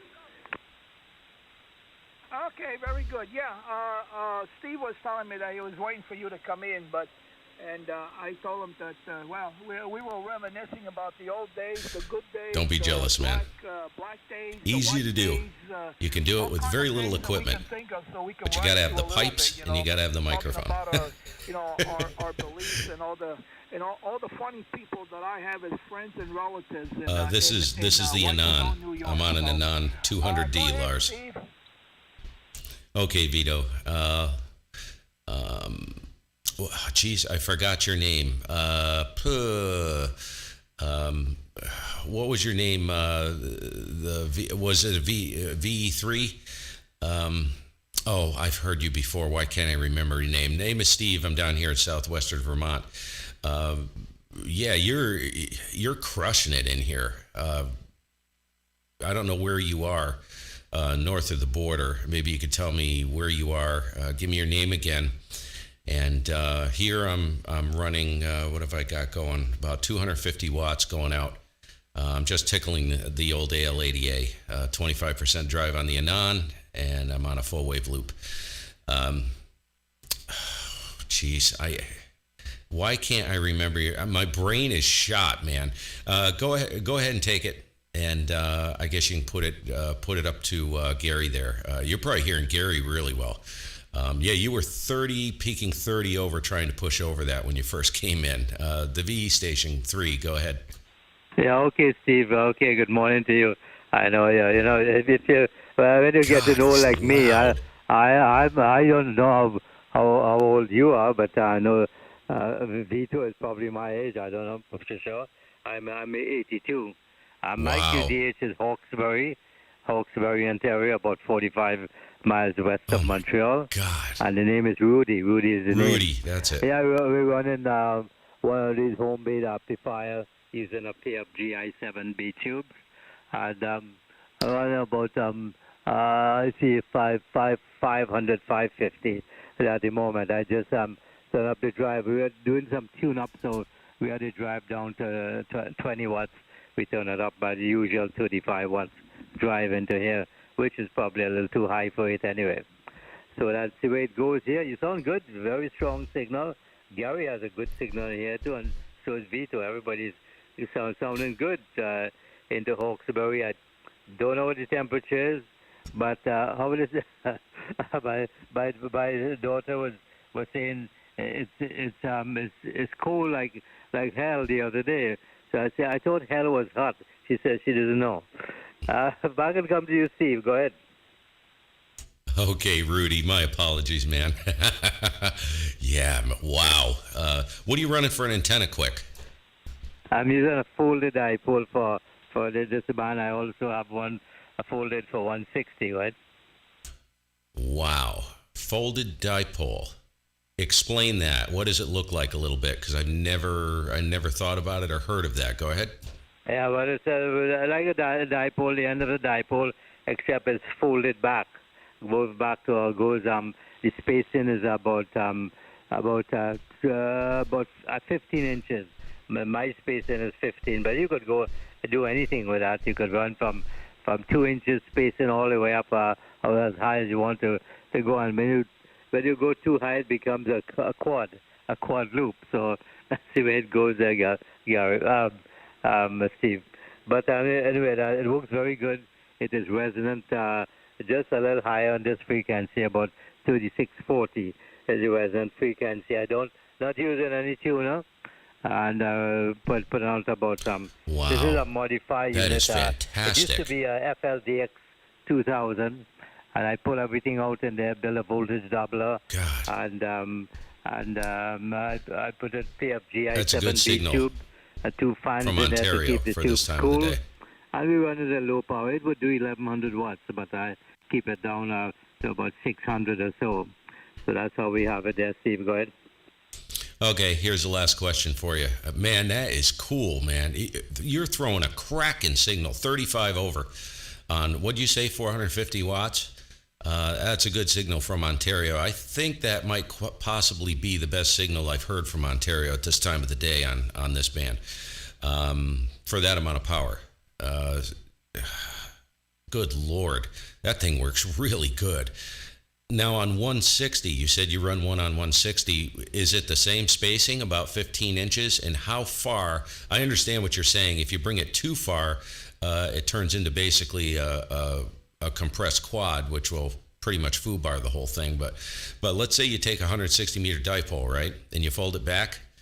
Is the spacing the same? And how far back on each leg can you go realistically to kind of compress it?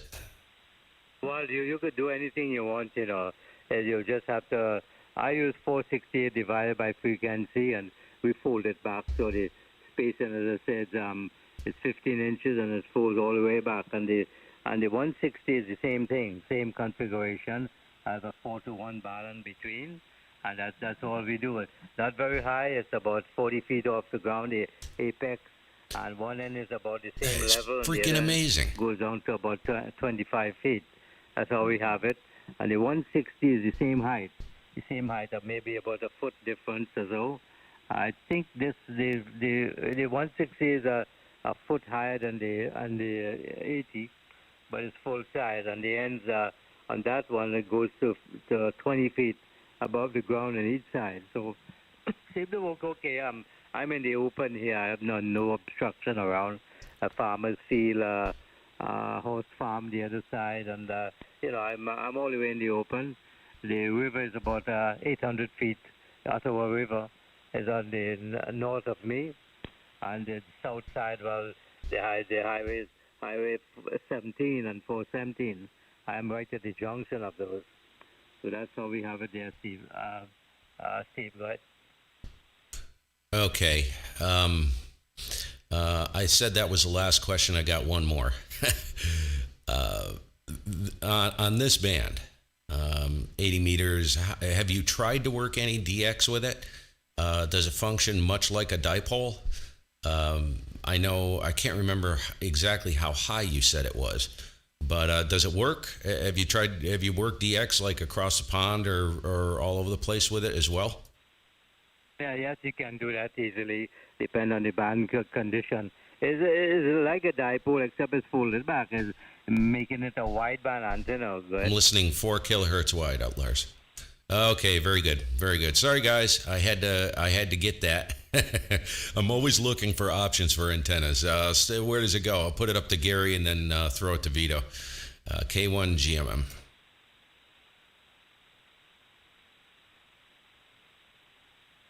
Did you throw it to me, Steve? Yeah, go ahead, Gary. Oh, okay. Good morning, Rudy. Nice to meet you. Gary over here, KB2NYC. in northeastern Vermont. Yeah, you sound good. Very strong signal. Just a little something in the audio I'm not sure about, but it could be RF or something. Other than that, what a strong signal. 35 over over here in Vermont for me. And Vito, that's my old stomping ground. I grew up a lot of my life in the Flushing, Whitestone area. I have family in Whitestone still. I got to run. I'll be right back, though, guys. I didn't mean to start a conversation and step up. Give me 5 minutes. Give me 2 NYC.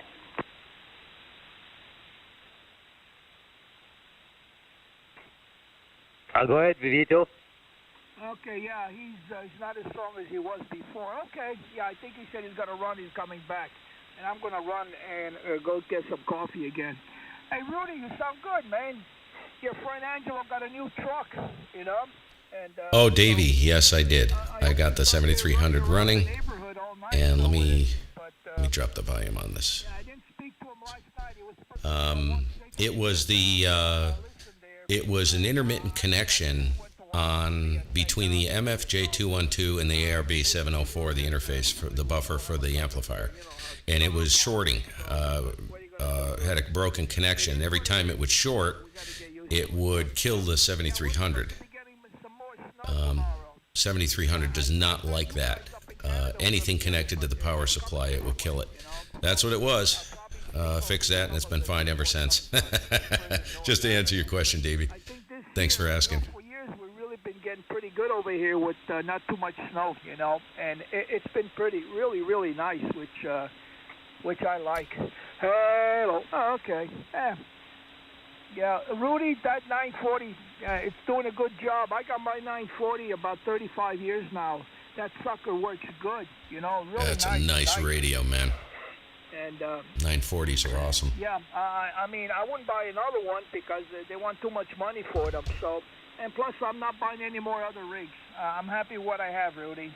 And Steve is operating the Meritron AL80A, which I also have inside in the other room in the loop. So I'm going to get out of here. I hate to cut it short, but it's 7:30, and I got a couple things. And I got to go food shopping today because, you know, we're kind of depleting the food storage. I'm going to give it to Rudy, and you pick it up, Rudy, and we'll talk to you again, okay? But usually I get on 36 at night around 5:30, see if anybody's on there, and all that good stuff. So, Rudy, you pick it up, VE3 RZ UK 3VA. Yeah, okay, Vito, very good on that, yeah. Yeah, okay, we'll try to see if we are back. Or we might be back in time. I have to go to the eye specialist. You have to check the pressure and whatever in my eyes. And you're going to put these drops. So I have asked a friend to drop me in and hang on for half an hour. Solid 30 over. There's a thing there, plus 30. Then he could drive me back because I wouldn't be able to see much. I tell you, that freaking antenna he's got, that thing is firecracker. Look in the back of the eyes. I don't know what you're looking for. Good. Anyway, I only see through one eye anyway, so I have to make sure that one is in top shape all the time. All right, Vito, we'll try tonight at 5:30. I wouldn't be able to do anything today because it would take several hours before I can see anything decently. So I might be on the radio at 5. It says around 5:30 something. So I'll check you out tonight, or this evening rather. Okay, very good. You have a good day then. We'll chat about Angelo and so on later on. All right. I think Gary is gone for a while. So Steve, let me show it back to you, and we can chat for a few more minutes. And before I decide to get going here, we have a few things to do around the house. You know, I'm the chief cook and bottle washer around here, so I have no choice. I have to do what I have to do. Yeah, that's funny. K1GMM V3, how's it do? Yeah, it's coming up to that time, isn't it, Rudy? I got to get upstairs as well. I got a few minutes. Daughter's going to start her first block and start getting ready at about 8 o'clock. So I like to help out. I don't have to, but to prevent flying knives and frying pans from hitting me in the face, I try to be I try to contribute something. I'll tell you, man, I am so impressed with that. Now, maybe it's a really good path between us this morning. I don't know. But you were solid 30 over. You're just 30 over solid. So, and I don't hear any RF on your signal. It sounds very clean on this end, just to let you know. I have another question regarding the folded dipole. So, it still functions like a dipole, correct? In other words, it's bidirectional, and I know, it doesn't become really directional until you get it up. Geez, that thing would have to be up what?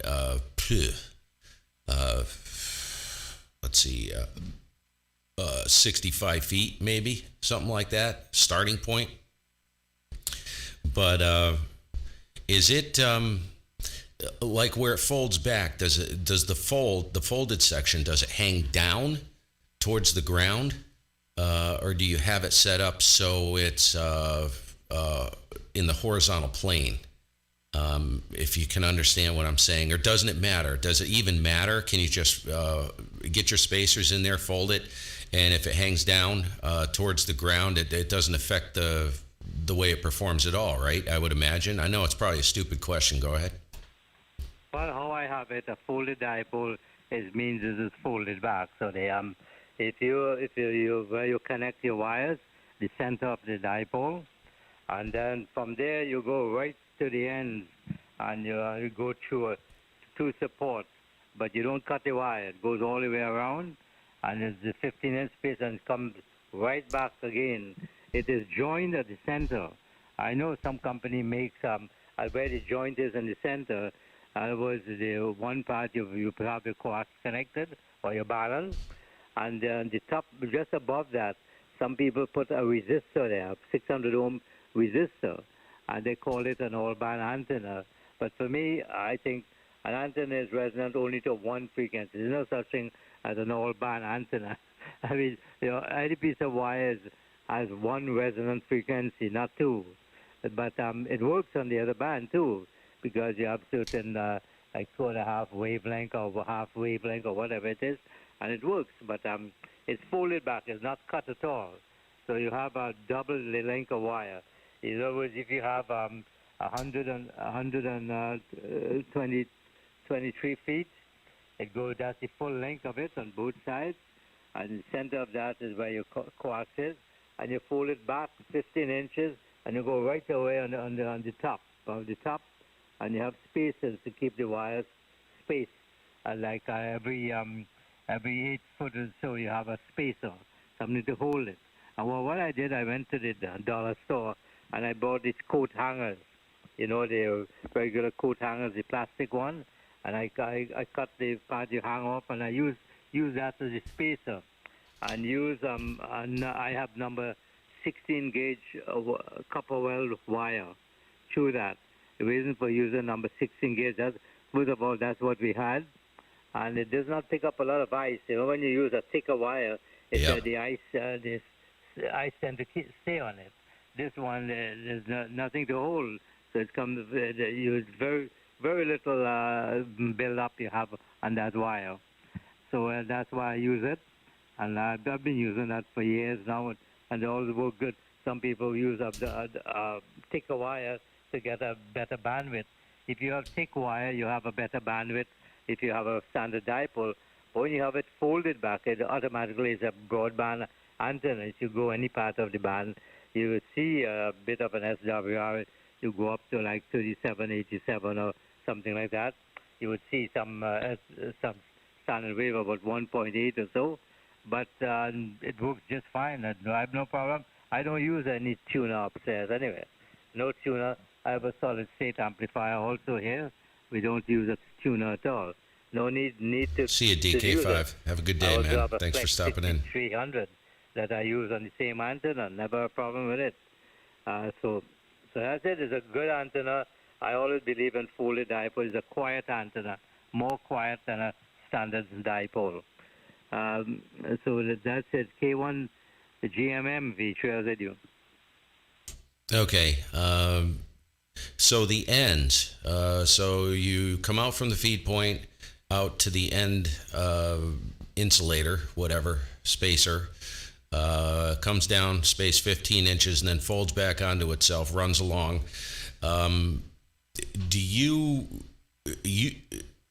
what do you use between the ends? Do you use just a strip of plastic, or those aren't actually connected, are they? Creating a loop? Those are the ends are normal, right? So do you use some kind of non-conductive material just to connect the ends together? No, it's folded. You use the same, use a piece of wood or something like a 1-inch wood you could buy from the hardware, and then from that point you use like a rope to support the ends. So you don't cut the wire. The wire goes all the way through the end. You drill a hole past the wire through, so it's supported. It has the same spacing at the end, and the wood itself, you tie the wood as a support to hold the ends, if you know what I mean, right? Oh, so this is really like, I guess they call it a folded dipole, but it's actually one continuous run of wire. There is no break in the wire. Is that what you're saying? It runs from the feed point out to the end, back all the way across, and then back to the center, the feed point again. Is that what you're telling me? That's affirmative like that. Go ahead. Ah, okay. Yeah, I was trying to put that together. I'm like, oh, that is interesting. I'll tell you, man, that is a fire-breathing dragon. It is really impressive, man. Never, ever would have thought of doing that. I'm always looking for options, you know. Okay, so if that's folded, so that's basically a full-wave loop. I'd have to run that calculation.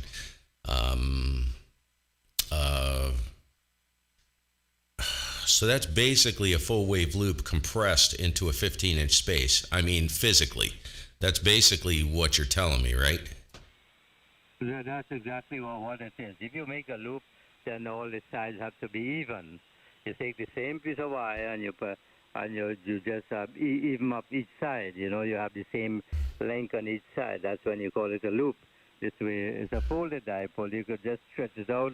The same wire, everything, just stretch it out so you have even length on each side. The top the same side, the bottom and the two sides are all the same length, and that becomes a loop, right? Man, that is brilliant. Okay, so you said you're feeding it with a 4-to-1. Is that what you told me? That's right. That's it. You use a 4-to-1 and there, and that works fine. I use coax cable. You can also, if you so desire, use open wire line. But I have coax, so that's why I prefer use coax. I have several coax running into the shaft from the outside. In fact, I have a standard dipole too. And when I'm downstairs, I use a standard dipole for 80, and I have a standard one for 160. But when I'm upstairs, that's where I usually operate from. But when I'm downstairs, I sometimes I talk to guys all over the place where they are low antenna. But one of my standard dipole for 80 is it's a 15 feet off the ground. The 160 is 20 feet off the ground in a different direction. Wow. So when I'm downstairs, that's what I use. But downstairs I have an FT2000 and a quadra amplifier.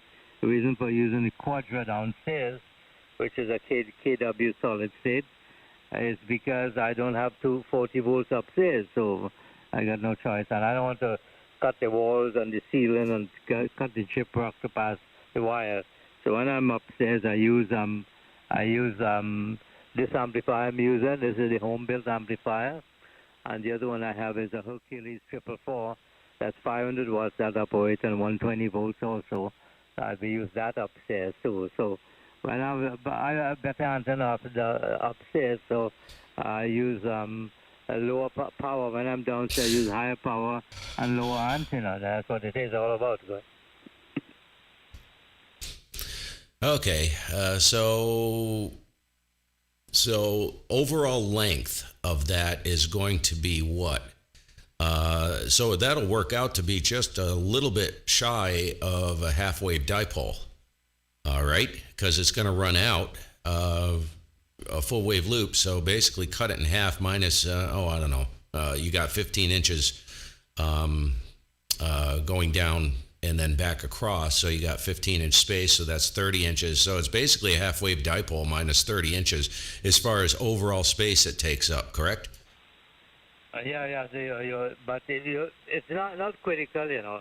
Don't think a foot makes a difference at this frequency. It doesn't make a difference at all.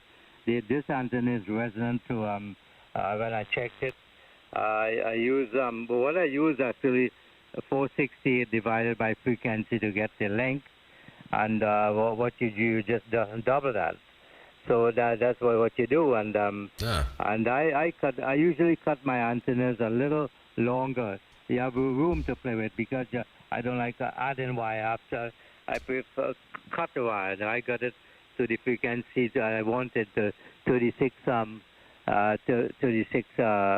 40. That's where I wanted it, because I operate in 3685, and sometimes I come down on this frequency, so I'm still resonant all the way through. But 468 divided by frequency, nothing is critical about HF antenna. When you get into VHF and UHF, that's a different world. But at this frequency, you know, you have 1.5, you have 500 watts forward, 10 reflected, or 15 reflected, or 20.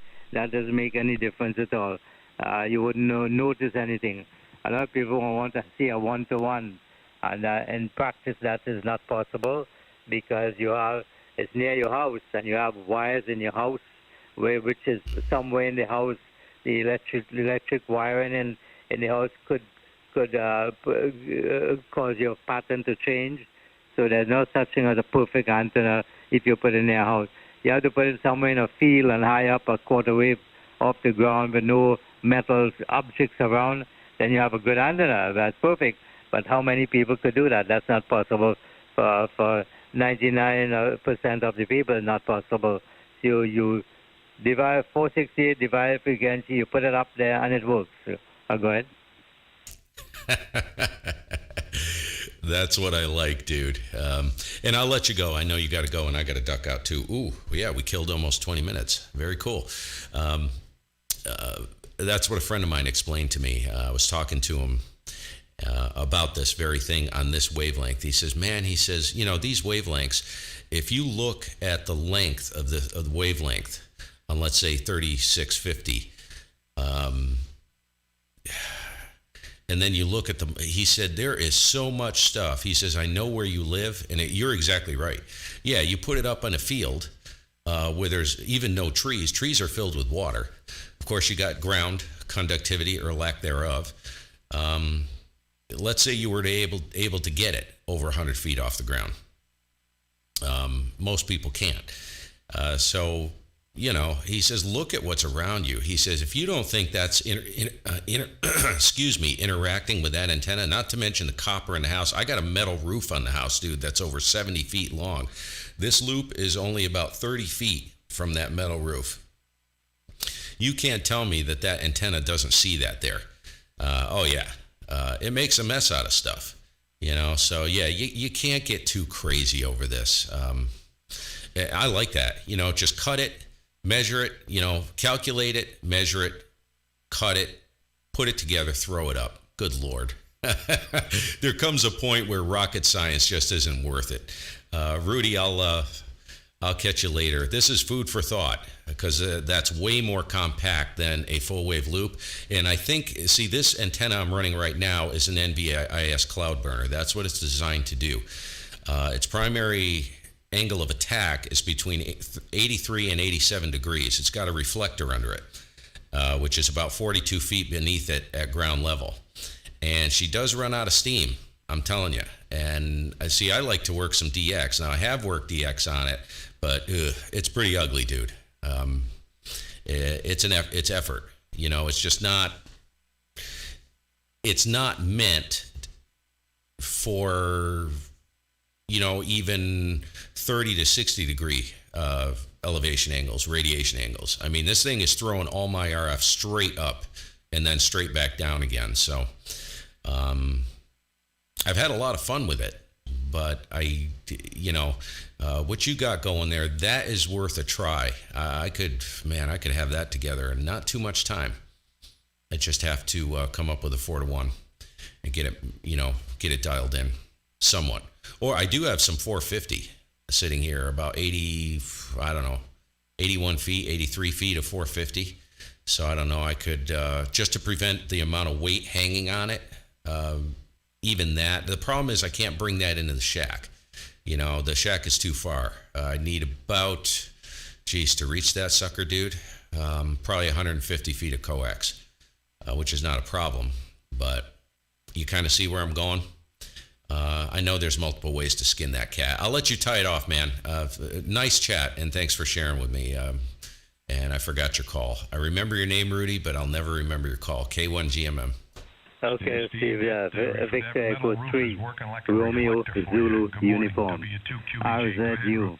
Yeah, okay on that. Well, as I said, you cannot have, some people fuss with antenna, calculate length and thing. I just put it up there. And gotcha, Carl. The ends are low enough, and I cut it a little longer, and then I prune it to where I want. Just cut a bit off at the, and just fold it in a little bit. Just wire it sliding through the insulators around the ends, so you could pull it in, shorten it a bit, 6 inches a foot, whatever you want, and you get it to where you want it. But if you want this frequency, cut it to this frequency and put it up there, and you have no problem. Steve, take care. Have yourself a good day. 7 trees.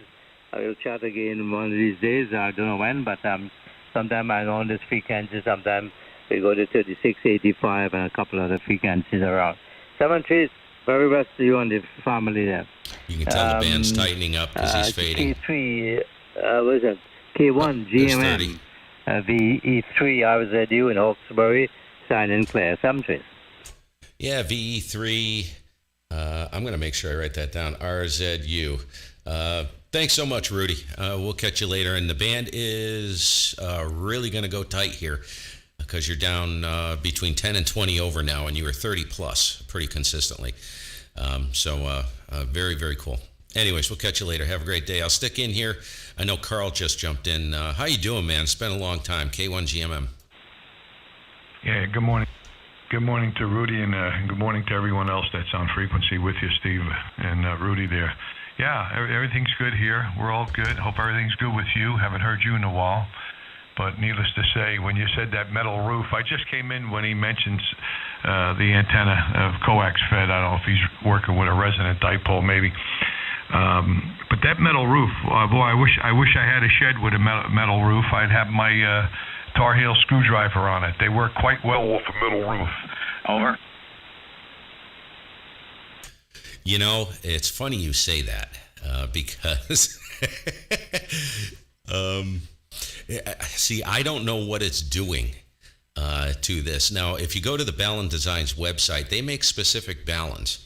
I don't know if you've seen this, which are designed to go on antenna systems that are in close proximity to metal roofs. I didn't know that until, I don't know, about 6 months ago. I was on their site perusing around, and I was like, hey, check that out. Something to do with that interaction. And you know that this loop is, it's seeing that metal roof. And I'll tell you, I used to listen to a guy, you probably did too. Remember when Puerto Rico, what was it, 3 years ago? I think 3 years ago now or something, we had those horrible hurricanes that pretty much wiped out St. Thomas and absolutely decimated Puerto Rico, just destroyed Puerto Rico, the infrastructure and everything. Remember that season we had? I used to listen to a guy doing the hurricane watch net on 20 meters. He was running a freaking Tar Heel off the roof of his condo. And it was working pretty flipping good. And yeah, that metal roof. When I used to play on it, when I first started to play on 11 meters before I got my ticket, the CB band, I had, which I still have up. It's out at the end of the house, and I use it on 10 meters, 102-inch whip, and it's actually it's still no tuner required, even up at 28 plus. And I have that on the metal roof, and I have 4 radials. And 3 of the radials are actually bonded to the roof. And then I have, it looks like the bonding of the panels on the roof are fairly consistent. Now, the house is about, 28 by 42, something like that. It's a ranch. And when I first started playing on radio on the CB band, Carl, you should have freaking heard that thing. Because of that metal roof, massive image plane. Holy crap, dude. All of North America, all of Europe just pouring in on me. It got to the point where nothing was workable. I couldn't work anything. It was like 20 or 30 over of just roar of stations. Of course, you don't have the bandwidth you have on ham bands on CB, right? You got like 3 frequencies that everybody hangs out on. I was running a little Cobra. What the heck? I still have it. What is that thing called? A Cobra. No, it's a Uniden. Good Lord. How come I can't remember? It's made by Uniden. It's a nice little radio. And that's when I started building beams. I was like, I got to do something about this. So I built myself a little Moxon, 11 meter Moxon, and I ran that. And then I built a 4-element hybrid. Those are my first antennas I ever made. I didn't even know what a dipole was. I just started, researching and learning about building beams and stuff. So I went right to that. And 30 dB back door. I could slam the door on the US and I could get over to Europe, or vice versa. So I just spin her around. But yeah, that metal roof, dude, holy cow. That'll wake things up, to put it mildly. Absolutely. Now, I got a gentleman that we talk to every once in a while that has a tar heel on his metal roof, and you would swear at times he's even stronger than a guy with the dipole. Really, those tar heels are something else. I mean, I'm sure the other screwdriver antennas are good too, but I can't comment about the other ones because I only own a tar heel for the last, buku years. Since Robert, he was the guy who designed the tar heel, and now he sold his business off, but he still works with them as a tech. When you call in with any questions about the antenna, you wind up getting Robert. Those humps on the pan adapter, by the way. Those humps on the pan adapter are actually from the coffee maker upstairs. The wife has a coffee maker plugged in. Lovely, isn't it? It's got multiple switching power supplies in it. He was running either an amplifier or he had a full-size dipole up. That's how well it works. When I heard you say metal roof, I'm thinking about having a roof put over my deck here. I have a 24 by 14, and I'm thinking about doing it with the metal roof. It's the back of the house here, and I have a Tar Heel screwdriver antenna. I said, boy, this is going to be a good ground plane for me. I don't have to worry about the dipoles. I get that bad boy up there, I'll be good to go. I'm always looking for a way. And I'll give you another quick way. I know you want to go, but I got to tell you this one. I hear these guys down the shore, the Jersey Shore here, and they have no room to hang a dipole up. And I tell them, listen, get rid of the PVC shed. Get rid of those. Put up the old metal shed. You just got to take care of the shed. I know the salt water will do a job on it, but get yourself a tar heel and put it on there. Get the big one so you can run power. But anyway, I think that would work out great if that ever happens to me, because I love being down the shore, and I almost bought a place before this one down on the lagoon, and who knows, I may wind up someday, but that's going to be my setup. You watch. Anyway, all right, I won't hold you, but I didn't hear what the other fella, I heard him say something about one continuous wire going out to each leg. Well, it sounds like that, Jesus, I can't think of the name of it, the Cobra antenna.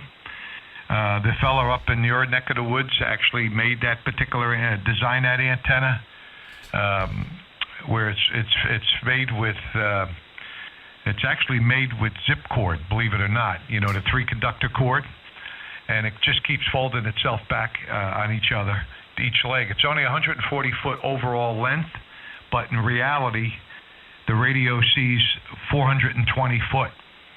Believe it or not, I made one like that. I had it up at the cabin for many, many years, but I made it fed with 300 ohm, instead of the 450. And it worked very well, believe it or not.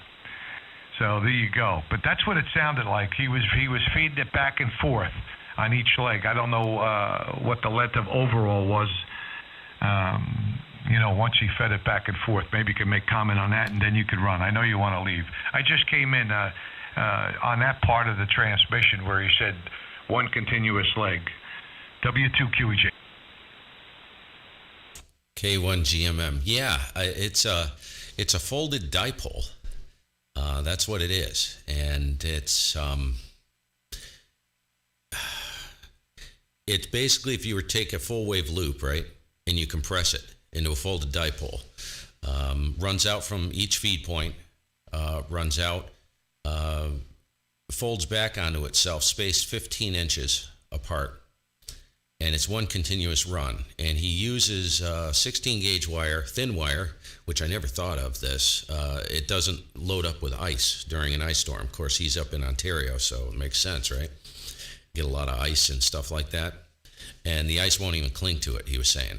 So you never have to worry about that. And then he said you could feed it with some kind of open wire, or he runs a 4-to-1 on it. And